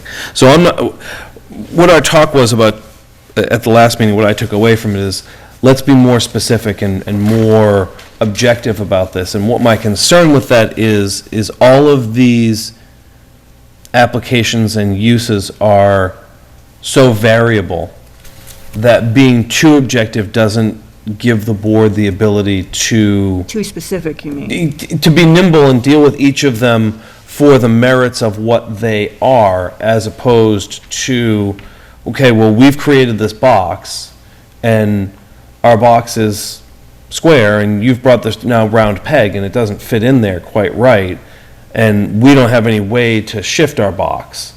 And this at least gives you a series of things a series of categories you're looking at and identifying, and allows you to take that container of the earth removal permit and make it, and wrap it as closely as you can around what each proposed earth removal activity will look like.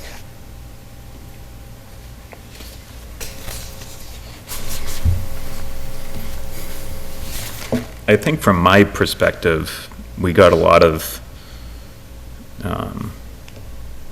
concern from residents at town meeting. But I feel like the elephant in the room is the yardage trigger. Because for somebody that's building a single-family home and is concerned about needing an earth removal permit to put a driveway in, most of them would not be concerned at all if the yardage trigger on the bylaw was set at 2,000 yards.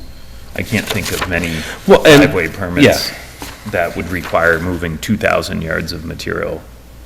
And so, I know we've had this discussion, and prior to town meeting, we set it at 1,000 yards, but I feel like it would be much more, it would be better received by the residents if we considered allowing people to move more earth without a permit. The applicant we heard tonight is moving 50,000 yards of material, clearly. They've got to go through the whole process, no doubt.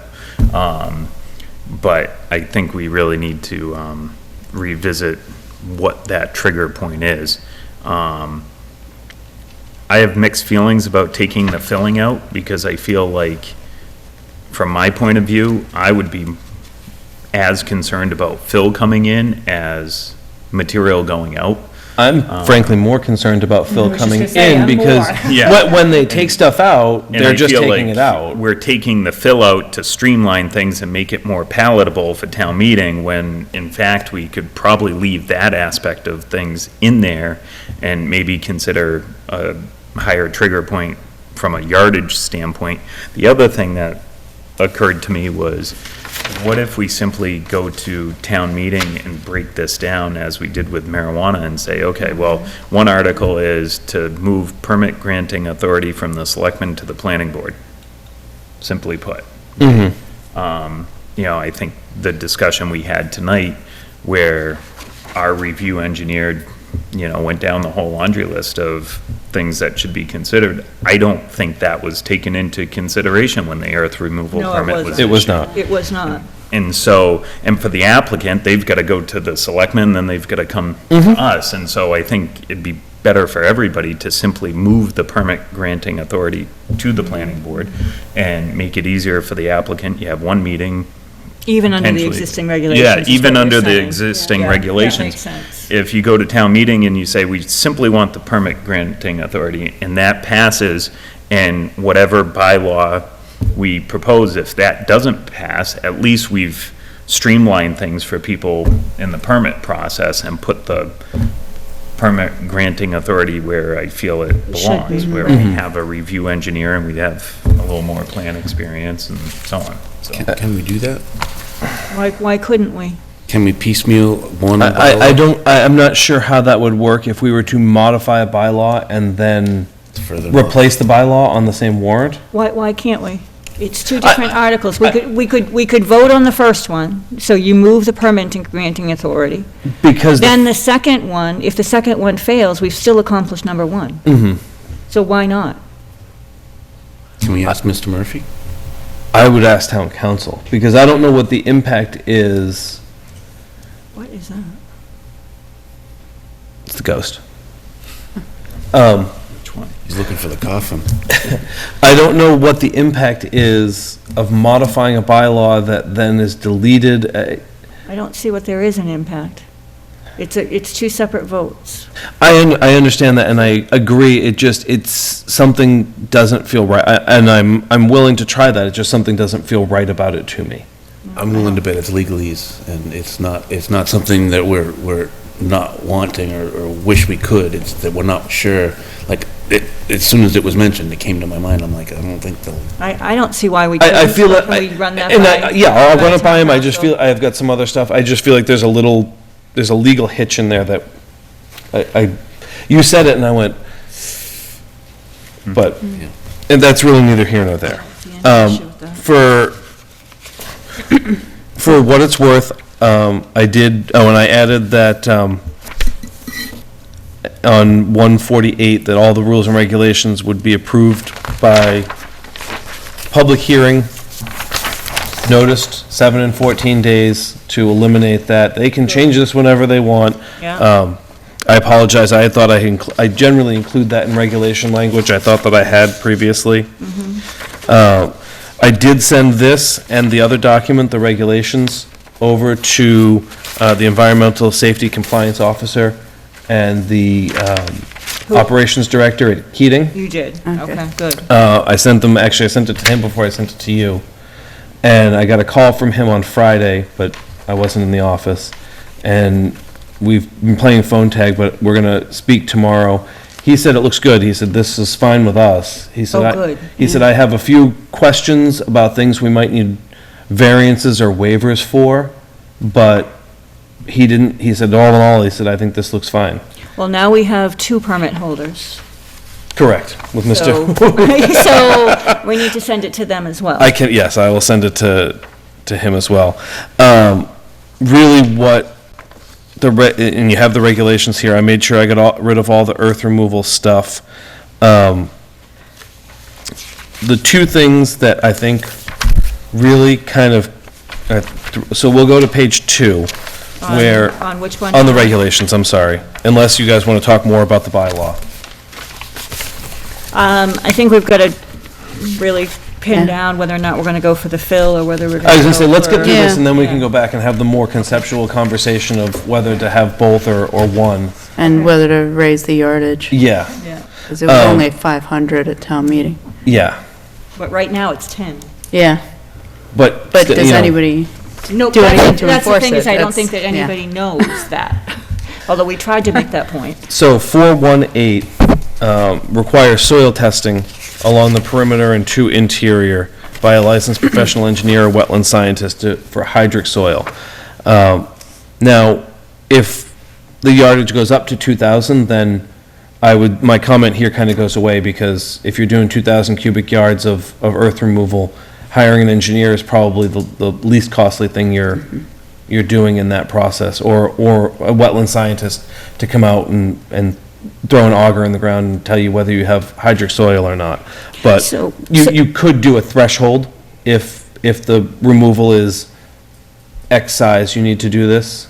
Yeah, we had talked about 1,000 last year, when we talked about this previously, so I'm curious as to why now go to 2,000?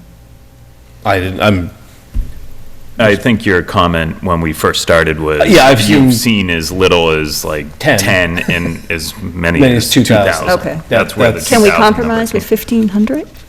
And meet in the middle? You tell me where you want it to be, and I'll put Can it we meet there. in the Total middle? 32. Before we get too far, you mentioned 4.1.8. Yep, So certified soil evaluator is a thing in Massachusetts. it is. Wetland scientist is not necessarily a soil Yeah, It's evaluator. a soil evaluator.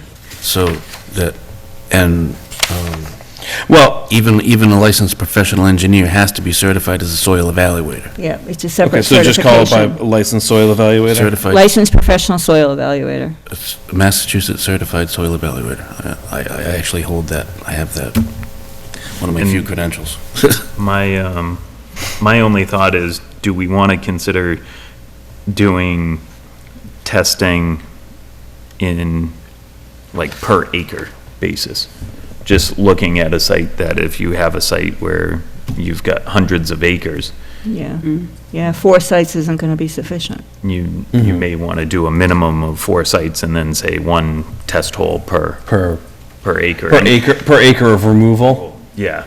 And I Because think, if you're not removing, I mean, if you've got 100 acres and you're only working on 6 and of I, them. and I don't think it's really going to add much No, cost to I the mean, applicant. if they're out there because- doing it, Well, and they're going to want to do it before they Yeah. get too far along. They want to have an understanding of what's in the ground, so they know where to start and stop, so to speak, so. Well, there's another point from the previous public hearing. The soil tests, they indicated the depths of 15 feet, and they were having cuts of 18 feet. So that is kind of important too, in light of the depth of the testing. And typically, you're restricted to practically 15 feet with an excavator. I mean, some of them get up to 20, but not much deeper than that. And if they're intending to excavate 50 to 60 feet depth, then there would have to be some kind of once you've reached the maximum extent of previous testing, then further testing should be required. Well, and I think that where it's a 3-year permit to start with 2-year extensions, that's something I think you could Okay. enforce as conditions of the permit and, Conditions of the site con- change. and conditions of renewal and that kind of stuff. But if it's not written here, then future groups may overlook it. It may not get, you see what I mean? Yeah, I do see what you mean. Okay, thank you.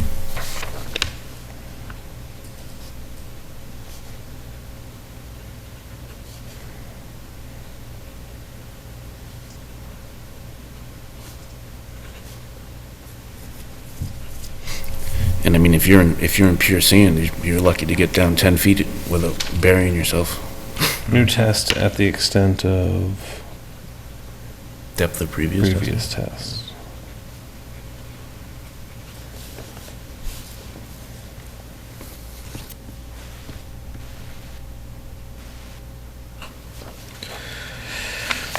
All right, and then we get on to the next page at at 5.9.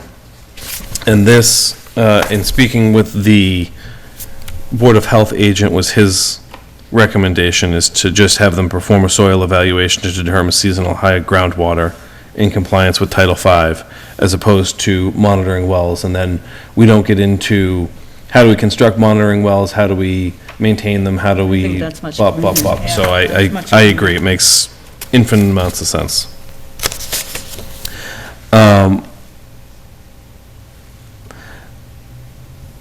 5.10, there's been discussion about quarries and how requiring the site to be septic capable after removal would impact someone who wanted to run a quarry operation.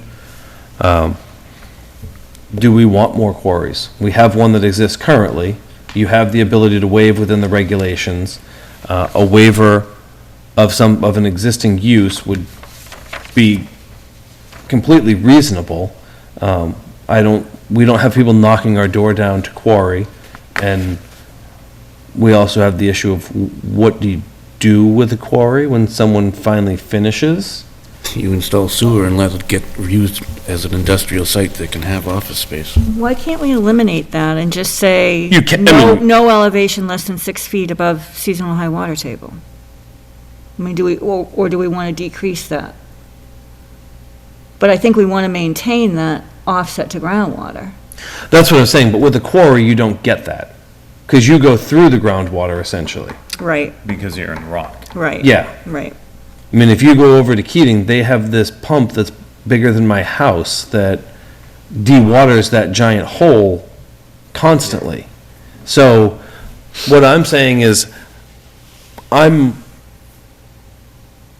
if someone has a quarry, you either need to eliminate this regulation or you need to choose to waive it for that quarry to operate. Why can't we just put a stipulation in there that the planning board can waive this requirement? That's in here. Yeah, I know, so, and we can waive any requirement. Correct. So, but this specific item was raised previously as an issue if someone were to quarry. So all I'm doing is raising attention to the fact that you can waive it, or you could write a whole separate set of regulations in the event that you wanted to encourage, permit, allow quarries. I don't think we should prohibit them myself. I mean, if there's an appropriate site somewhere, that it makes sense. Well, if they're I don't not- know that there is. If but- they're not specifically listed in our bylaw, then it's excluded, right? Is quarry mentioned? Well, quarry, it's earth removal. It's earth removal. No, but, okay, like you said when we were revising our zoning bylaw, that if it's not specifically listed, then it's Correct, but earth permitted. removal is allowed in all zones. Okay, but quarry, like we Is- were just talking about, is a use, It's earth removal. It's a type of earth removal. okay. So Is what I mean, it's covered by this then right Correct, now. that's correct. Which is included in our zoning, which Correct. is allowed, okay. Correct. And so, and what I'm saying is that in dialing in the regulations, you could go so far as to have a set of regulations that cover quarries, or you could just sit and say, if someone comes in with a reasonable plan to quarry, we know that there are certain things we would have to waive to allow that. So we could just put, And Specifically mention quarries, though, as an exemption, that a quarry plan, because I know there's an exemption, basically to waive any component if the planning board has shown that the environmental impact is acceptable. Can we put something in there specific to quarries? Or does that muddy the waters? Well, it says the PGA may waive strict compliance with these rules and regulations when such action is in the public interest and not inconsistent with the purpose and intent of the earth removal bylaw or these rules and regulations. And I think you could interpret that, I mean, if we're saying maintain a 6-foot separation, and then we say, okay, you don't have to maintain a separation, Well, but, that consistent with the intent? So I'm wondering if we would need a separate sections relative to quarries. I would say that this bylaw and these rules and regulations are intended to create safe, reasonable removal of earth material and not impact the greater ability of the town to grow and be safe in the long term. And so it would really depend on the proposal in front of you, whether it was consistent with that or not. And I don't think a quarry not having 6-foot separation from groundwater would effectively eliminate being consistent with the intent. But I think that depending on where it was and how it was done, could potentially eliminate it from being consistent, but it doesn't prima facie do so. So couldn't we just add quarry or quarry operations to the definitions in the bylaw and then reference that in different areas where we wanted to give it different criteria? You could, but then you need to have those criteria, is what I'm saying, and Well, I mean, that's the first one that we've come up with, and then there's probably gonna be a couple more while we're going through this that we can just say, oh, we just point to the definition.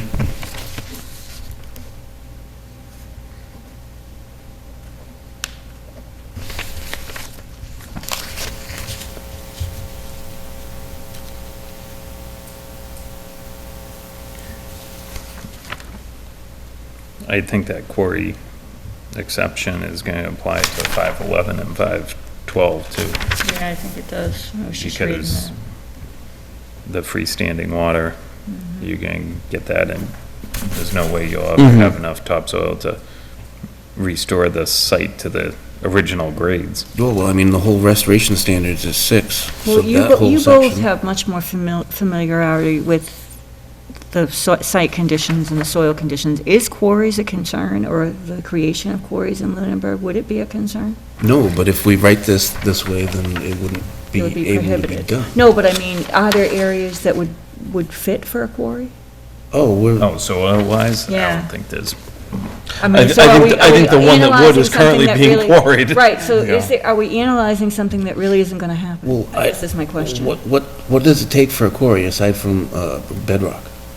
Well, a huge amount of bedrock. Yeah. And that's the question, is does that exist? And I don't know that it does. So I'm on Flat Hill, it's 520 feet almost elevation, it's the 13th highest spot in the town.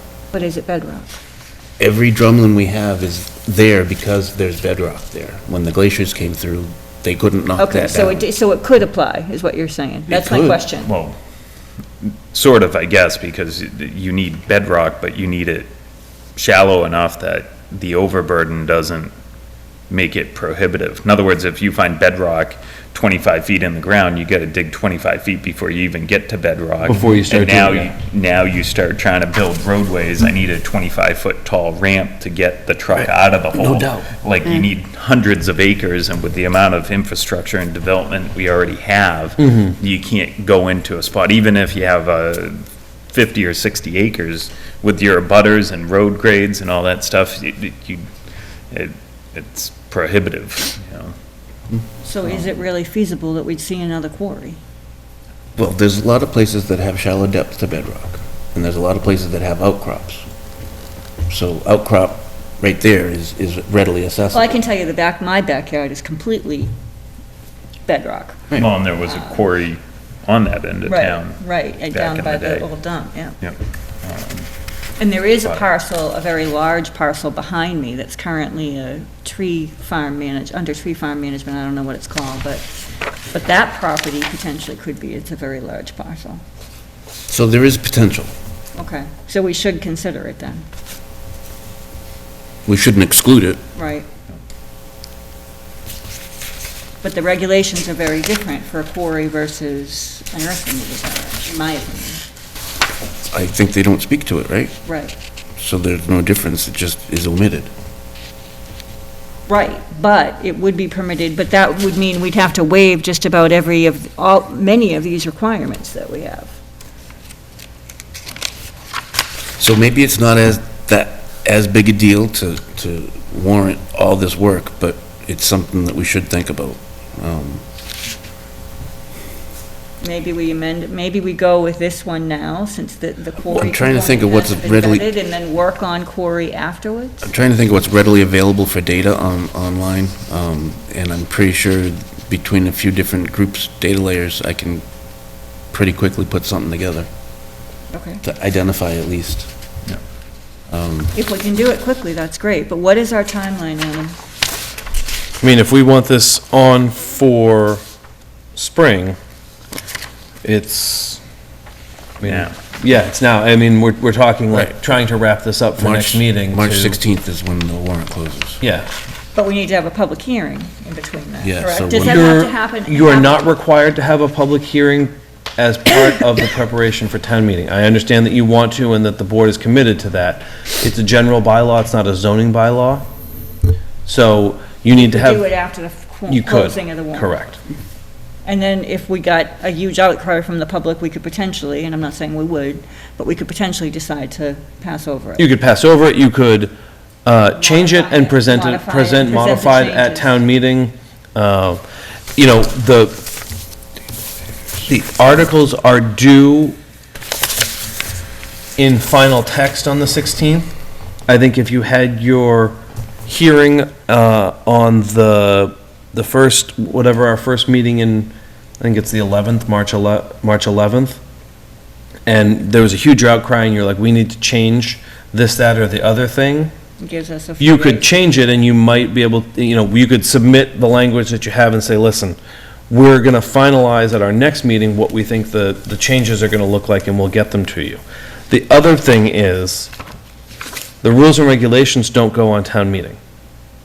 So you have plenty of time to finalize those in a way that if something comes up, you can work on them past whatever the warrant printing date is, because they're not going in the warrant, only the bylaw is. Right, but then we could have a public Then you would- hearing on the rules and regulations. I know we're not required to, but we've. Well, no, you are required to. On the rules and regulations. Once the bylaw is adopted and you're Right. adopting them, but you could have a public forum saying, look, we've got these rules and regulations that are gonna go with our proposed bylaw.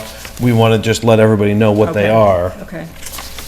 But we could do that after the warrant. Correct. I mean, you could do that up until your last meeting in April and not have. In April. And that might actually be a good time to do it, because then it's fresh in everybody's mind that you've put the effort in and that kind of stuff. I would like to, in preparation of all of this, I would like us to review the presentation Yep. that we're going to make to town meeting, prior to town meeting, because I think it's really important that we identify the Well- existing regulations, the changes to the regulations. And I think have for a whatever slideshow meeting we have, I would try to presentation put that together on- Yeah, I for. think it's really important that we have all that done and review it prior to town meeting.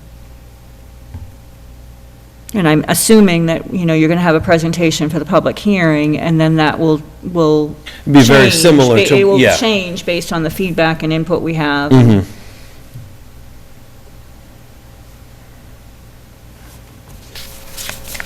So if Matt can get information on quarries, and I think we've got to just put this on for our next meeting for additional discussion. Now, that was just information on identifying a certain number of potential future quarry sites. Like, I mean, No, I've already- no, what I'm looking for is, because in looking at this, quarries would be exempt from a number of these requirements, simply by their nature. So do we have a separate section for quarries? Do we just have a waiver process specific for quarries? Do we leave quarries out now? So it raises a whole, and I don't know of towns that have quarry regulations. I guess that would be the starting point. Because either we're going to incorporate it or we're not. Well, And Air or Littleton, they should have something pretty spiffy. Lancaster theoretically. I mean, the majority of that quarry That's is true. Lancaster. That's true, yep. so I think we need to look at that.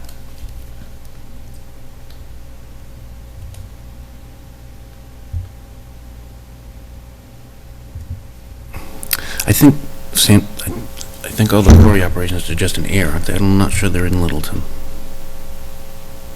I think they are. Aggregates I in think Little, they are. aggregates in Littleton, but they batch there. They make. Oh, they don't- They make they the don't. concrete. I don't think they quarry there. Okay. Do they? That's what I was thinking about, it was the aggregate. I don't know. Look, and Lancaster.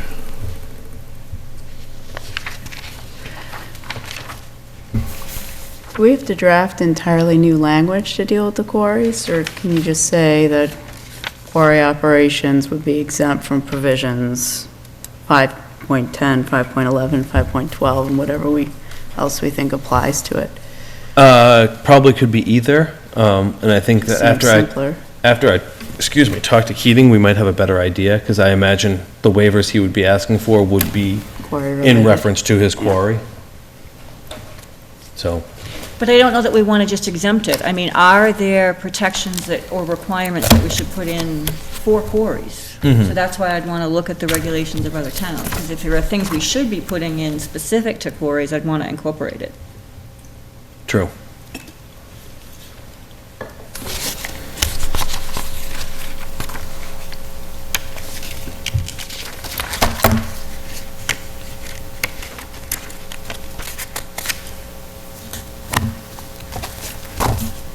I have this one, and I have this one. So when we talk about the threshold, I know one of the concerns that came up at town meeting was the requirement for a land surveyor or a professional engineer. For the normal operation for a single-family home, what is the threshold we should go to prevent that for, and I know a single-family home is exempt, but Tanner raised a good point about driveways, et cetera, that Well, I aren't mean, exempt. we just, I think that we add the exemption for driveways as permitted through the building department. Well, and I brought the driveways up because that was one of the primary Because, yeah, that, and comments his that- issue is with, what I took away from town meeting was the issues revolved specifically around fill. I didn't take that away. I took it away that, yes, fill was a concern, but I took it away that both removal and filling were a concern. And the cost associated with hiring an engineer and a surveyor was a huge concern for something that would be permitted under our existing zoning for construction of a site.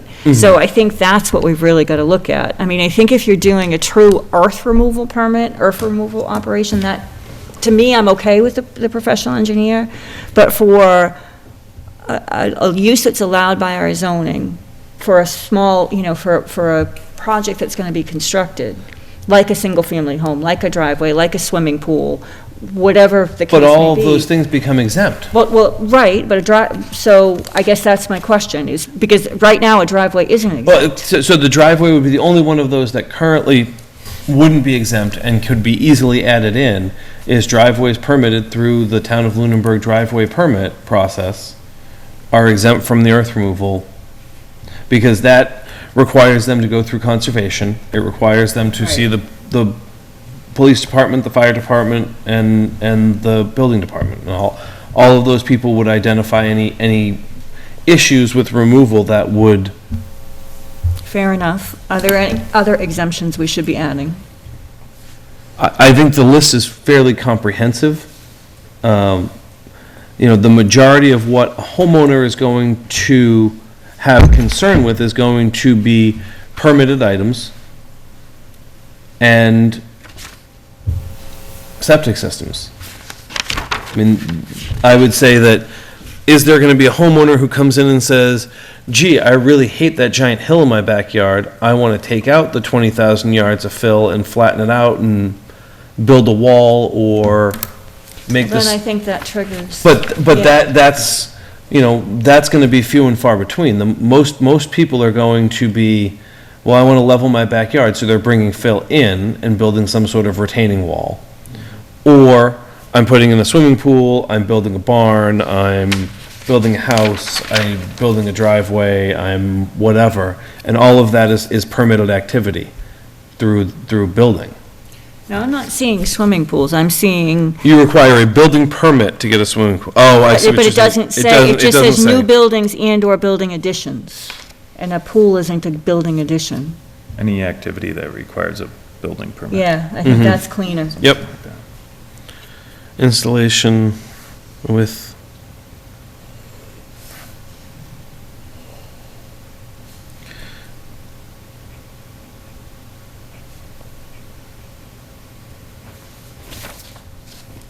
So it'll read, earth removal associated with any activity which shall be governed by MGL 143 in the Commonwealth of Massachusetts Building Code 780 CMR. So that outlines what all that is? Yeah. Okay. And then I think you're covered. And then earth removal associated with a driveway permit issued by the building commissioner. So that's. Does he issue the driveway permit or does Jack? Nope, he does. He does. It's really odd. That's Okay. The way it's always been, is Well, what maybe I've you been say the told. permitting authority in case it changes. Hunting Hill, yeah, small town. How about I just say issued by the town of Lunenburg? There you go. Fitchburg, on the other hand. What do we do about the fill? Do we leave it in? Do we take it out? I thought we already determined we were going to take that out for the next presentation. Well, conversation has happened that fill is potentially more of a concern than removal.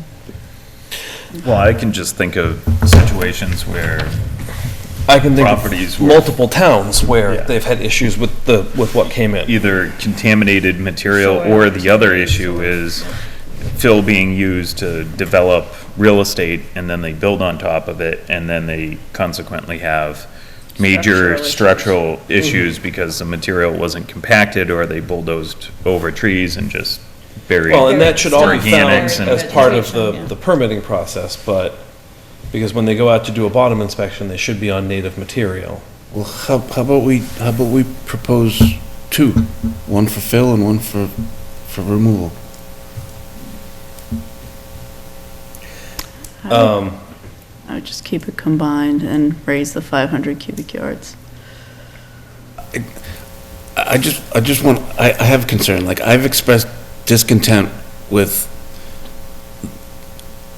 certain groups just year after year after year presenting the same articles at town meeting, and I don't want to do that. I want to find out why it wasn't liked, what we can do to fix it, and if separating them might give us a very clear indicator. I don't know. I mean, because we don't have a lot of public input Yeah. in general. Well, and I feel like you have to read between the lines a little bit when you get people's reaction at town meeting, but the takeaway I got, from my perspective anyway, was people made comments like, this is gonna affect everybody in Lunenburg, you won't be able to do work in your backyard, 500 yards of material isn't a lot of material. And so the theme I kind of picked up on was more that the threshold caused problems. I didn't hear a lot of comments saying, oh, digging 4 test holes is burdensome or something like that. It was just, people want to be able to work in their yard and move a bunch of material around without getting a special permit for it. For me, the 500-yard thing struck a note, because if you do require the engineering, I mean, people can spend $5,000 with an engineer in a heartbeat, and, that's a lot of money per yard, and now you're That still came gonna, you're paying effectively $10 a yard to move 500 yards of dirt before you've done anything. You haven't even bought the material, or sold the material, or hired a machine to move it, and so I'm just, from my perspective, I was looking for a threshold that made it less burdensome for the average homeowner that just wants to work in their yard. And if you were doing a major project and were moving a lot of material, that the engineering would be a reasonable cost relative to the overall cost of the project. That's all. I think 2 things. I think by looking at the threshold and then by incorporating the whole building permit requirement and exempting that, I think takes away a lot of the concerns for people moving things or doing things in their backyard. We did get some comments on fill, and Marissa, I know you took better notes than I did. So what were the comments relative to fill? Well, the only thing I remember on Phil is that particular guy who was worried about his driveway and getting the proper slope and having to bring in a bunch of fill. Other than that, the complaints I heard weren't specific to Okay, so they were very fill limited, versus though. removal. But if, I mean, it's more work for Adam, but if we want to do them separate, we can try to do them separately and see if there's an appetite for one versus the other. Well, and we wouldn't have them both on in the spring if you wanted to do them separate, I don't think. My thought is, I absolutely understand what you're saying, Matt, about coming back with the same bylaw, but in addition to, I think there were a lot of issues that came up. I think we needed to get more public input. I think the fact that we hadn't sent it to our permit holders was a big concern. I think people's lack of understanding of what the existing regulations were in comparison to these. So I think we've got to do a better job of getting the word out. There was a concern about what the regulations were going to be that the planning board was going to adopt, and I think we can deal with that by having a public forum on the regulations and then making a requirement that the planning board can't change the regulations, because I know that came up. Well, you can change the regulations, and there's just a public process But a public with it. process, right. Which was- And that was lacking in the previous one. But So- nobody had seen that draft, and it was originally intended to include a public process. Right, so I think that, but that, what I'm saying is, the fact that nobody had seen it. Correct, Is our yes. problem, is I think that the lack of information and the lack of education was a component of why it didn't pass. So I think that we need to do a better job of finessing these, and I think we're on our way by incorporating the things we've talked about already, and I think that getting the permit information to the permit holders, getting feedback from the permit holders, being able to say that at town meeting. We've incorporated their feedback, we've modified it. I think that's going to go a long way. So we're just not leaving it alone and presenting the exact same thing. We are modifying it, we are changing it. And my recommendation would be that we go with the earth removal only right now. I tend to disagree with that. Then come and modify that to add in an earth fill component. I tend to disagree with that. I don't see, as you've stated, filling can be more of a concern than the removal. And quite frankly, more likely, in my opinion.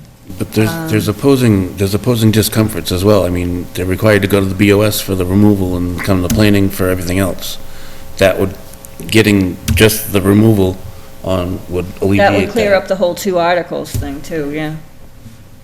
Because we're not seeking additional, well, maybe we do that. Maybe we go for That's removal now and then go back future for fill. And work on fill a little bit more specifically and get a little bit more dialed in on exactly what we're trying to accomplish with fill, and then That might make sense, especially in light of the idea of going, which I happen to like, is going for 2 different articles. One, to move the permitting authority to the planning board, which I completely agree is more appropriate, and then second, to adopt the regulations. So that if one doesn't pass, but if we change the regulations to include fill, I think that muddies the waters, so. Yeah, so I mean, you're already gonna try to The figure bylaws. out about present. Yeah, the 2. And then I think that, getting this as earth removal is a natural iteration of what we already have. And then we start to work on Yeah. the issues around fill, what Pepperell dealt with, what Uxbridge dealt with, sort of getting that more socialized and how that And that will determine how we change this. Correct. Yeah, I agree.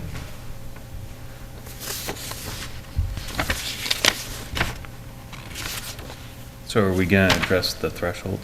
I was just gonna ask you what you think the number should be. Sure. Me? I think the number should be whatever you 4 agree on. Is 1,500 reasonable? It's right between Yeah. where we were Yeah, I think potentially it's- and, It's 3 times what you'd proposed before. right. Yeah, So can we because go to we were at- 1,500? Yeah. 500 and now Yeah. we're 1,500. I think it makes a lot of sense. It gives people a lot of leeway. Matt, you're making a face. What are your thoughts? Oh, I thought that the 1,000 was reasonable, or the 500. I mean, I thought the 500 was reasonable too, and I was the one who advocated it for the most, but now I'm listening to the feedback from town meeting and trying to modify it based on what we Well, get back for feedback. I think it's extremely unreasonable to have pushback to go from 10 to 500. Don't disagree. I think that's entirely unreasonable. I don't disagree. But just say my experience in other towns, that 1,000 is pretty typical.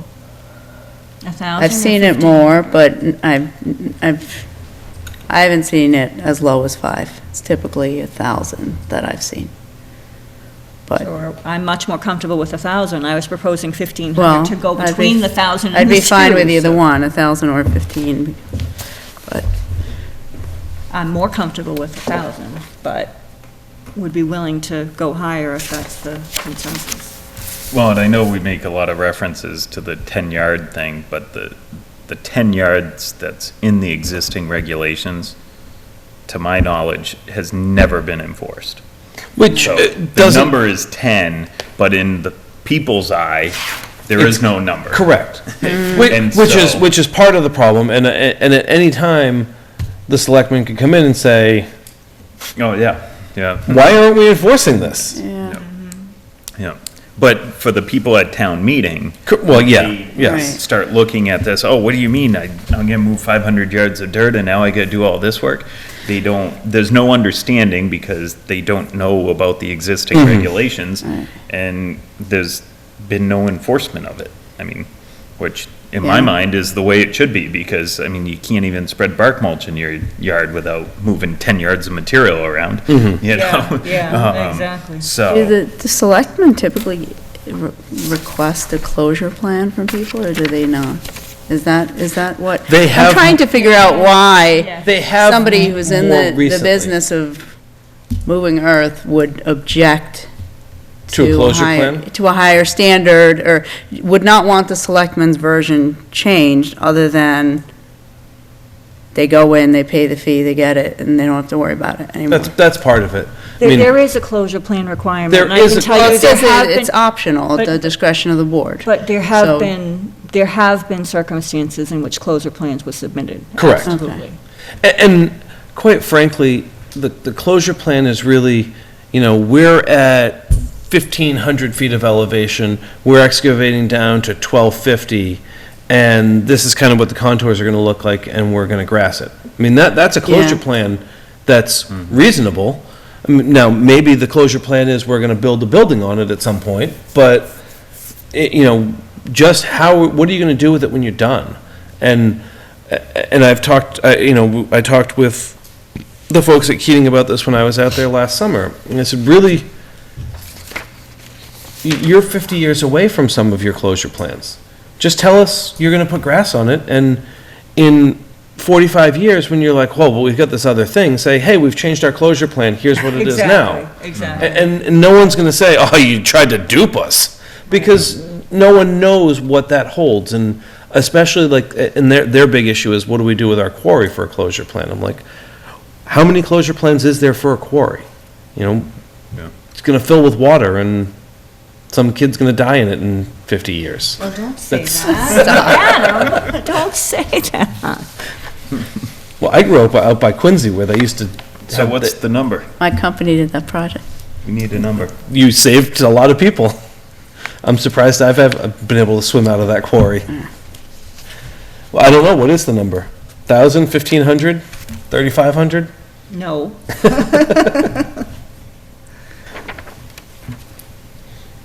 I'm much more comfortable with 1,000 if people are comfortable with that, but I'm willing to hear arguments to go higher.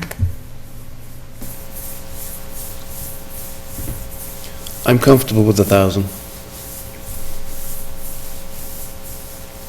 And my mind's not made up either, so I guess that kind of means whatever. And we don't technically need to decide tonight, but Nope. I'd rather see the 1,500 just in the spirit of going back to town meeting with something that is significantly removed from what we went there with in the fall. Okay. Where's I'd be that? okay with the 15. Okay. I can live with the 15. I can as well. So it sounds like 15 it is? Yeah. All right, so I'll try and get some of those answers for you for next meeting. Excellent, thank you. So that wraps that up for now? I think so. Rules, regulations for subdivision. You guys ready for this?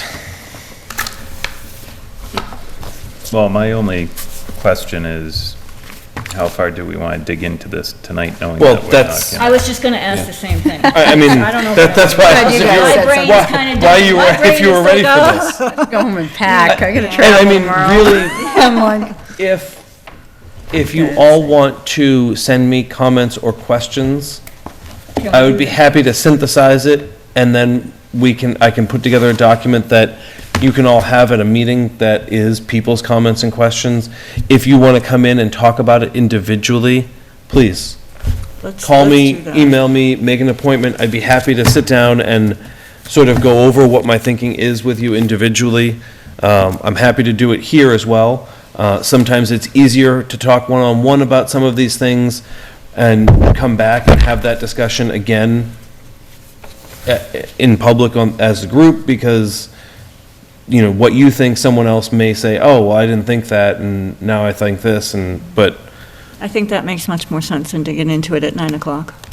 Sure. So was this memo what we were gonna talk about? Do you have more copies of that? it should be in your packet. Yeah, this was in my Oh, it packet. is? it's just a single page.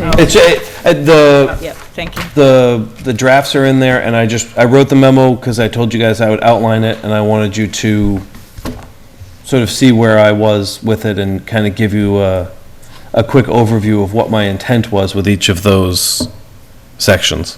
Okay. So I'm gonna note on my copy that we passed it over tonight, and we're intending to revisit it after the springtime meeting, or does that sound like what we wanted to do? You want to carry this all the way into Oh, the summer? I don't think so. No, I mean, there's a lot to do on this. No, I'm sorry. Carry it into March, I guess. Yeah, I'm sorry, until the Springtown meeting warrant closes. That's fine, yeah. Okay, And So- I'll just keep plugging away on sections and sending them. to okay, you. yeah, so March, April, Yeah, right? and I'll just keep sending you drafts of stuff to keep you occupied. Very good, thank you. Minutes approval. I would make a motion to approve the minutes of January 13th. Second. Any further discussion? All in favor? Aye. Aye. Aye. Unanimous, awesome. So, on the master plan, just to go back to number 9. Oh, sorry. That's all right. I talked to many engineering firms at MMA this past weekend. Oh, awesome. And I talked to some people I have history with and know and trust, and I got a lot of population projections. And I talked to some people I didn't know who were like, yeah, we can do that. And they're like, we'll just hire someone. And so my feeling is we're better off calling Donahue and talking to them and not going through an engineering firm to have them sub it out, because We don't, right. we don't then wanna we're gonna hire- pay the 10 or 15% of contract, increase, yeah. and Donahue, this is what they do. It was funny, I was talking to an engineer who has done work with us here in town, and I said, listen, this is a crazy question, but, you know, I've called a couple of firms, I didn't really get a good answer, and he said, no, call Donahue. And so it felt good to me to get that answer from someone that I trust. And so I think I've got a call set up on Wednesday with them to just go over what we'd be looking for. And I just want to be clear, we're looking for 30 to 40-year projections, age, race, sex, level of detail, similar to the projections they do for DOT. My question is, and this is still my biggest issue, is the data that they use to put in is not, it doesn't mesh with our existing population. Correct. So are they going to somehow, They're going to do a new study. It's a new. but they're not going to rely strictly on the census, the old census data? They're No, do a- it's going to be specific to the geography of Lunenburg. Good, And they're going to look good. at, they're That's going to what look we at the need. growth and the estimates over the past, how our housing has grown. Right, And so they're going to be take looking at that. the 12% increase that we've seen. Correct. They're going to look at versus all what the was more projected. specific data directly at Lunenburg, as opposed to what they were doing, where they were taking projections before, and the way population was distributed, because they're doing it on such a large scale. When they do that, they're taking a scattershot approach, and 99% of the time, it's covering everybody as good as, as good as you can expect from looking into the It future. doesn't look at the specifics of a specific. Correct, and there's always gonna be we fortunately or unfortunately happen to be the exception that proves the rule this time around, whereas all the other communities around us are the rule. Right, And right. we happen to just be an Okay, outlier. as long as that's the case, I'm, And they're the ones who explain to me why we've ended up with this Right, problem that we right. have. And I reached out to Mass Planners, I'm like, and I got a couple of calls from colleagues that were like, what's happening? Is this our problem too? And I kind of I was like, I don't know. And then I got this email from Donahue, and she's like, oh, I looked at it, and yeah, you're right, this is really off. And so I talked to other people, I talked to those folks who called me, and they're like, oh, good, that's good to hear. And they said, we looked at it, and we're right on time. So I think they're the right people to kind of handle this. sounds like it. And I think we might be able to avoid the RFP because they're a public agency. Right. But I'll keep you updated. Super. Was that all for That master was. planning? I apologize for having. That's missed okay. that. Went from 8 to 10. All right, so we ready for committee reports? Right when you are. Excellent. So capital planning, we wrapped up the season Tuesday with, it was basically finalizing our minutes, and we had a vote to approve our recommendation that was forwarded to Finance Committee. This was the first year of actually plugging stuff into the Collins Center rating, and we were pretty close, but I mean, I remember one item had been rated by Collins Center as number 6, and I think we made that number 19 out of 21 total requests. And for the first, I think this is my 4th year on capital planning, and this is the first year that I don't remember actually having been given a number that was available for capital fund projects. But we were assured that between free cash and budget adjustments, or that all of the projects could be funded. Can we get a copy of that recommendation? The capital planning recommendation that went to Finance Committee? Yep. I will get that to Adam, and he can distribute it. Awesome, thank you. Stormwater Task Force, we met last week. Yeah, we talked about a bunch of stuff. The main item on our agenda had been tabled, put off to other groups, and may or may not come back to us. It was a private resident asking for things, and powers that be determined that it would be better suited to other groups for now. We were made aware by one of our members that Hickory Hills has also formed a group of addressing stormwater, and I remember Paula is active in that. The last I knew that you hadn't really formed officers or anything. It's not really officers. We've formed a Stormwater Task Force Committee, which was a committee that had existed prior, and again, this is not affiliated with the town.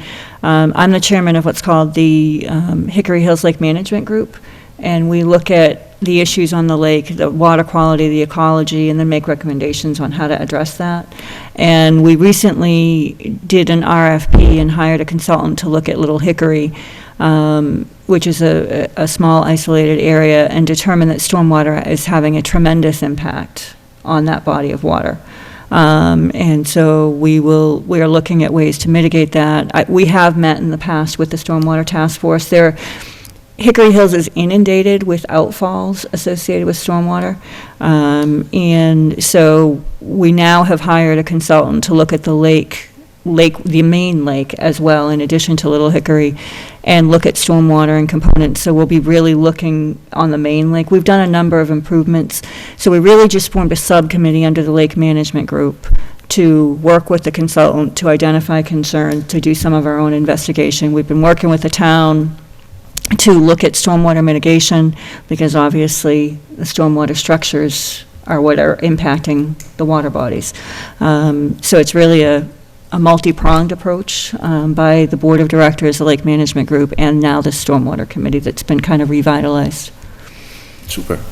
So, I think that's going to be a similar situation as to the private citizen that I had mentioned before, is the Stormwater Task Force is looking to deal with just the permit. That's their charge per how they were formed. in the Board of Selectmen. Right, so, anyways, Jack is going to be our liaison, so that'll be good.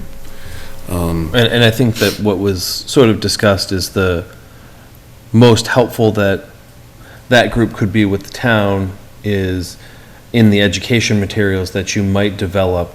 We actually already have the first one done, and I can, who would I send that to? You can send it to me. Okay. And the town would be happy to, A, post it, and B, distribute it to other lake groups in town, or potentially find a way to distribute it to residents of lakes. Great. We've put together a flyer called Healthy Lake Tips, and it talks about a bunch of things, pet waste, washing your car, and that everything yeah, that and that just could mirrors our potentially- education requirements. Exactly. So I can send that to you. We also include a component relative to the tools that are available through the town, such as the compost bins and the rain barrels and things like that. So I can send that to you. Super, I would recommend you send it to Phyllis as well, she's the chair. Sure. Thank you. So the Agricultural Commission, we met last week as well. Wait a minute. The week before. Oh, that's right. These 5 week months. It was a short meeting. One of our members had to go. We only had 3, so we couldn't keep quorum. I was able to print off runoff copies of the charge for the Economic Development Committee, and pass that out, and just emphasize that, as well as we need to find an additional member for Agricultural Commission. I want to emphasize the necessity for finding people for that new group. Great. I will mention, in regards to that group, Open Space is questioning whether or not they should play a role in that, in the economic development component. So we might want to reach out to Brandon, yeah. Because they don't want to? Yeah. Well, They think it's more suited to other town departments versus the open space ad hoc. And as the member, what the conversation was that the planning board already has a liaison, to the economic development committee. Do we need, and that person is me. I kind of made the argument that it definitely impacts open space, and that I'd like to see someone from open space participate. and it's not someone from open space, it's someone recommended by Recommended, open space. right. So it could be a member. I said that. It could be someone from another town committee. They might just choose You might to want to just have a recommend it. I'll conversation give with Brandon. Brandon a call. Was there a suggestion on what other town groups they thought might be more appropriate? Actually, I think they're all on the list already. I'd have to look at it, but they talked about conservation, which is already on the list. They talked about planning, which is already on the list. So they said, I think the major entities are already well represented. So maybe you could plead the case a little bit better than I did. Email and just. Well, and then also, to back up, that was also why we changed it from a member of to a recommend. I know. So, yeah, and I expected that. I actually got that myself. Okay. Nobody wants to participate, bottom line, so. Well, not necessarily, it's just, something along those lines. We've got STP syndrome. Same 10 people. Yeah, exactly. Yeah, exactly. That's exactly right. I think people are overwhelmed with the amount of volunteering that they do and the time that it requires, so. Awesome segue to the TCP people. Yes. Our next meeting is Wednesday here at Town Hall, 6 PM. And we have 3 interviews for each firm that responded to the RFQ. So for anybody interested in that project. When is it, I'm sorry? Here. What, this Wednesday? Yep. It'll This be Wednesday. televised. Yep. Okay, Yep. nice. So, and we're gonna do all 3 interviews back to back to back, and the way it's set up, we should hear from each presenter for about 15 minutes, and then we've got another 20 minutes or so of questions and answers, and hopefully, if time allows, the plan currently is to open it up so that the public can ask questions. Oh, really? Yeah, so, Excellent. if time allows. So, well, we just have to keep it on schedule, so. Yeah, we that crucial moment. Yeah, an hour per presentation, so All right, is that it? that's it. Open space ad hoc. Don't have anything, and nor from land acquisition.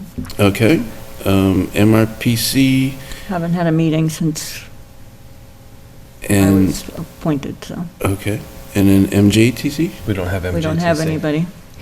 Didn't we harass somebody into it? No, you Last tried to meeting? harass Marissa into it, and Yeah, she she decided can't do that it. her travel schedule didn't allow it. Okay. She wouldn't be Tuesdays- strong-armed. Yeah, like Tuesdays to Thursdays.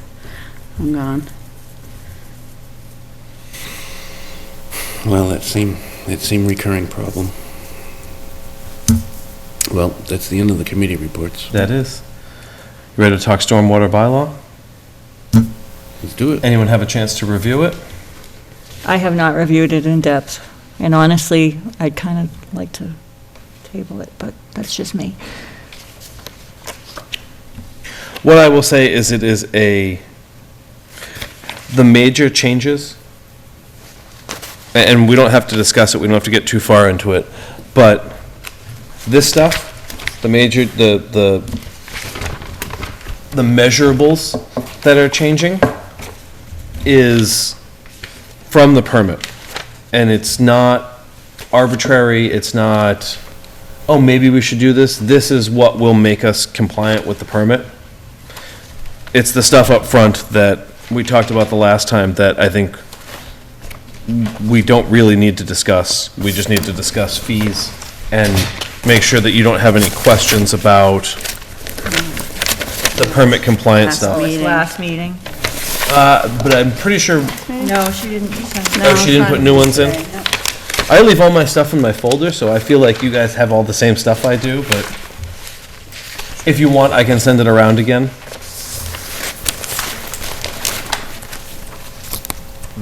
This is, Is this right?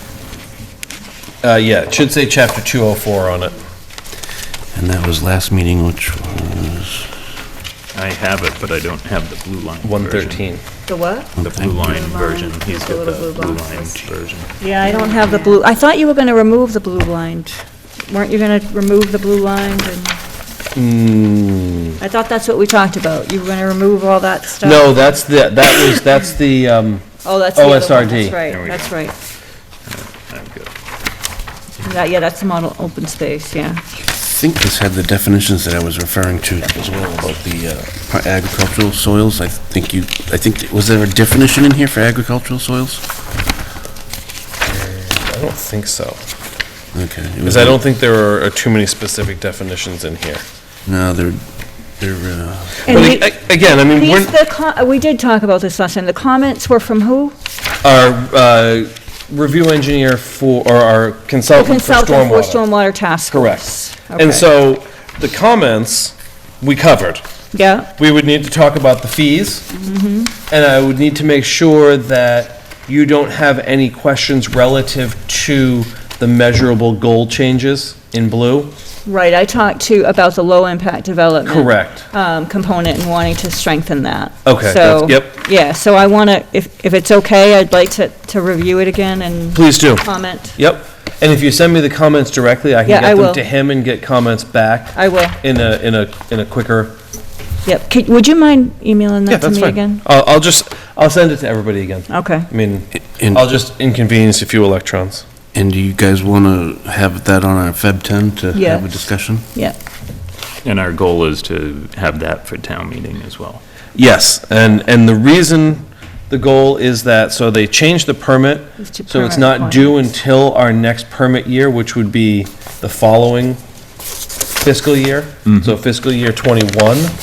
But we have a contract with our consultant. This is included in our contract that ends June of this year. So our goal would be to discharge that task within the contract.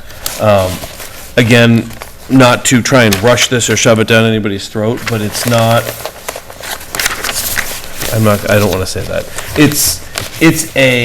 It's meeting a permit requirement as opposed to an arbitrary or home rule sort of, well, we think this would be a good idea for Lunenburg. No, the Commonwealth of Massachusetts and the EPA have said, you need to have a bylaw that does these things. Right, and it's So- meeting the permit requirement, and Correct. it's doing so within our current Correct, financial and means. we can go So it's beyond the fi- permit right, requirements and strengthen right. the low-impact development, but we're not required to. We are required to have this language I in. absolutely understand that, but my Oh, concern is I'm not suggesting that I- we shouldn't do that. Yep. What I'm saying is what's there is what we're required to do. Yeah. And we have the ability to be more restrictive or have more requirements, but I will tell you, this is something that I'm very interested in, having seen firsthand the potential impacts of stormwater on wetlands and the nutrients that are brought in and the degradation of the aquatic environment. And the more we can do to improve that, I think the idea of, and I've heard this for years when I was in other capacities, is we need to make sure we maintain compliance. Yes, we do, but given the fact that we have a tremendous amount of water in the town of Lunenburg, there's nothing to say that we can't be more stringent. No, that's And we should correct. absolutely be looking at that, given the amount of area that we have in this town that is areas of critical environmental concern. And from my perspective, yes, we need to be compliant, and minimal compliance Minimal. is sometimes the best approach. In this aspect, this isn't causing the town to expend funds, resources, time, staff effort.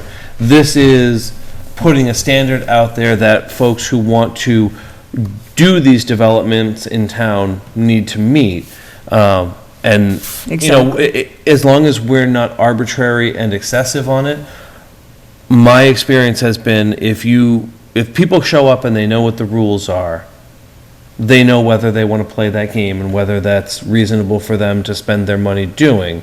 It's when the rules are not expressly written and they show up and one time it's this and one time it's that. And Right, it this guy can't be does it, arbitrary, but- but there are many towns that have additional regulations Correct. specific to wetlands areas and stormwater. And I think that we can look to them to incorporate some of those aspects And I'd into like our to own translate some of that regulations. into the rules and regs as we Yeah, work on them as exactly. well.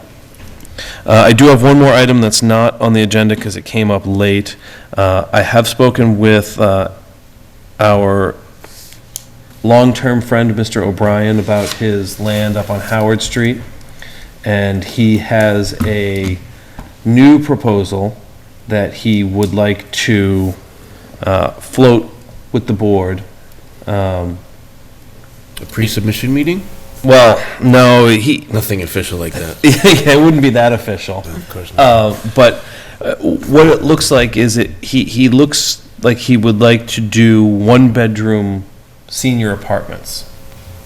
Oh, great. But We need that.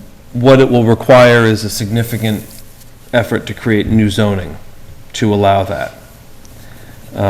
My recommendation to the Why? because we don't have anything that would allow the density, and Okay, do you know, has he mentioned how many units he's looking for? he's looking to equal the bedroom count that he currently has. Oh, which is? The bedroom count, not the unit I know, count. I know. What is the bedroom? 300 or count? so? Yeah, okay. And again, I don't know that that's necessarily where you all want to go. My feeling is that it would be worth it to have the conversation about what's reasonable amongst the board. Do we have any kind of conceptual drawings, or is this just a conversation? He did give me a conceptual drawing. Can you share that with us? I cannot because I don't have the ability to make it digital. If you want to come by the office, I'd be happy to show it to anybody. I'll take it to my office and make it digital for you. That's fine. I I mean, it's a large-scale plan, that's the only, that's the Yeah, only or you reason can why. take it to Staples and they'll do it Yeah, right then. yeah, I can take it to Minuteman and do I it. mean, I'll do it it for takes 2 free. seconds. And without looking at the plan and having a real understanding of what he's looking to do, in general, I am concerned about this board making zoning changes that would benefit one specific area or one specific project. Right. Correct, and my recommendation would not be to do it that way. It would be to create a bylaw that would be similar to the PRA or the or whatever it is, where the multi-type housing, I don't remember what it's called, where you create something that gives you permitting authority and allows you to make allowances for certain things. And I'm not suggesting that you write it to meet everything that he wants, but that you take his concept and say, here's the kind of things that we think we like from this, here's the level of density we think is reasonable, here's how we think it could be applied across the community, because there may be other places and other people who have land that are looking at development potential that this could be applicable to. Do we have samples of those type of regulations? I will say, in addition to that, and I would agree with Tanner, and I would not be in favor of another overlay district. No, I would. I would not support that. I don't like overlay districts. Neither do I. I think that they serve a purpose in some very specific instances. I don't think they're a good remedy for dealing with a, something like this. I would agree. I think that a special permit process that allows for certain things, density bonuses, land set-asides, minimums, maximums, that kind of stuff. You can do this in a way that it's applicable and scalable, because there could be a 5-acre parcel where maybe 10 units of one-bedroom housing makes a lot of sense.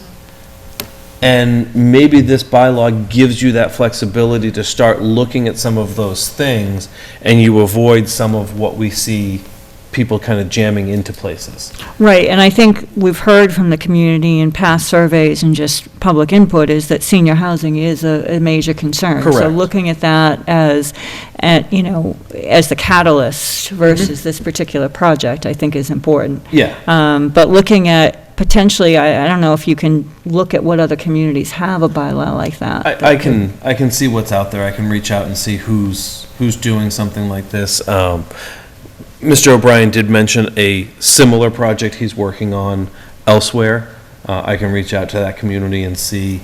And the other approach could be to not zone something and try and work with Mr. O'Brien to do a friendly comprehensive permit, where he and the town partner to approach the zoning board to do a local initiative project where, it's essentially a 40B that the town participates in. It has some. It's a 43 R, D. No, No, it's still a comprehensive. it's still a 40B, but it's under a local initiative project, and the town becomes a partner in it. There's some communities that do this very successfully. It may be slightly more difficult based on our history, but who knows? There's always new beginnings. Yeah, I was just gonna say, let's try to move forward and not look Yeah, backwards. well, and this board can say that, but when you get to the zoning board, or when you get to the Yeah, selectmen, that's or true. when you start pitching it to the public, it's hard to look past what's happened, and it's not impossible, and my hope would be that we could, if that's the path people choose, move forward with that, but then you have to worry about public input and all that, and Well, how that I works. think that we've got to move forward. I think the fact that he's proposing a conceptual plan and wants to talk with the board, I think that's a positive step, and I think that hopefully we could move forward in an amicable fashion and not look to our past, and I would hope that on behalf of all the boards. We've got to judge each project as it comes forward, and move forward and not keep looking backwards.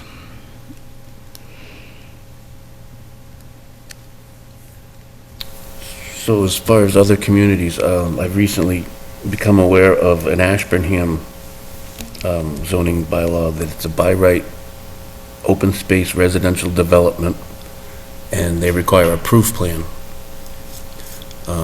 And if you could. A what plan, I'm sorry? A proof plan. So oftentimes, like open space developments, cluster developments, they require a proof plan to tell you how many units are allowed by seeing how many you could subdivide the land.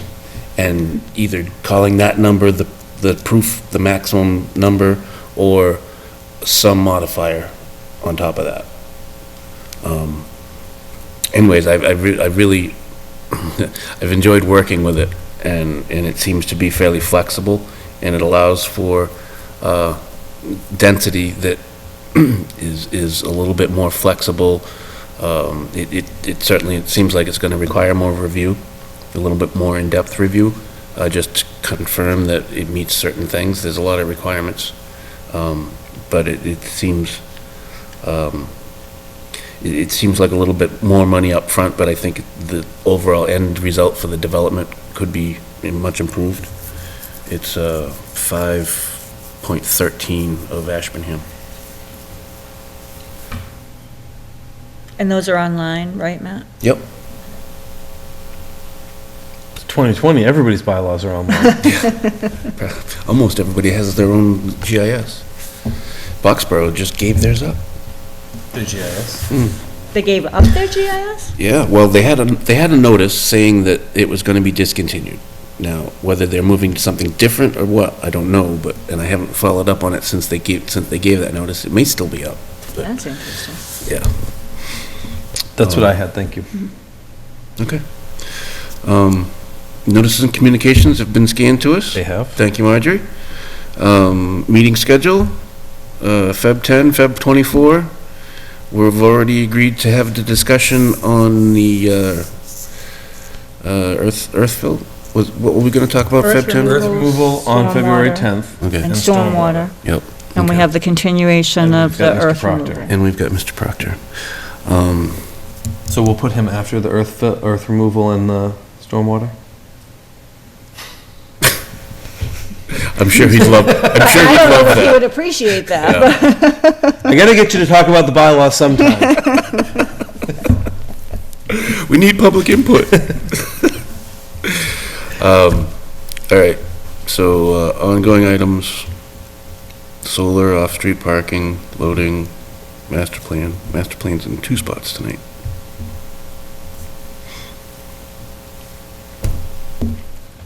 We got nothing? More is more. More is more. Any public comment? Okay, seeing no public. Any board comment concerns? No. Okay, very good. I would accept the motion. Motion to adjourn? Second? Any discussion? All in favor? Aye. Aye. Aye.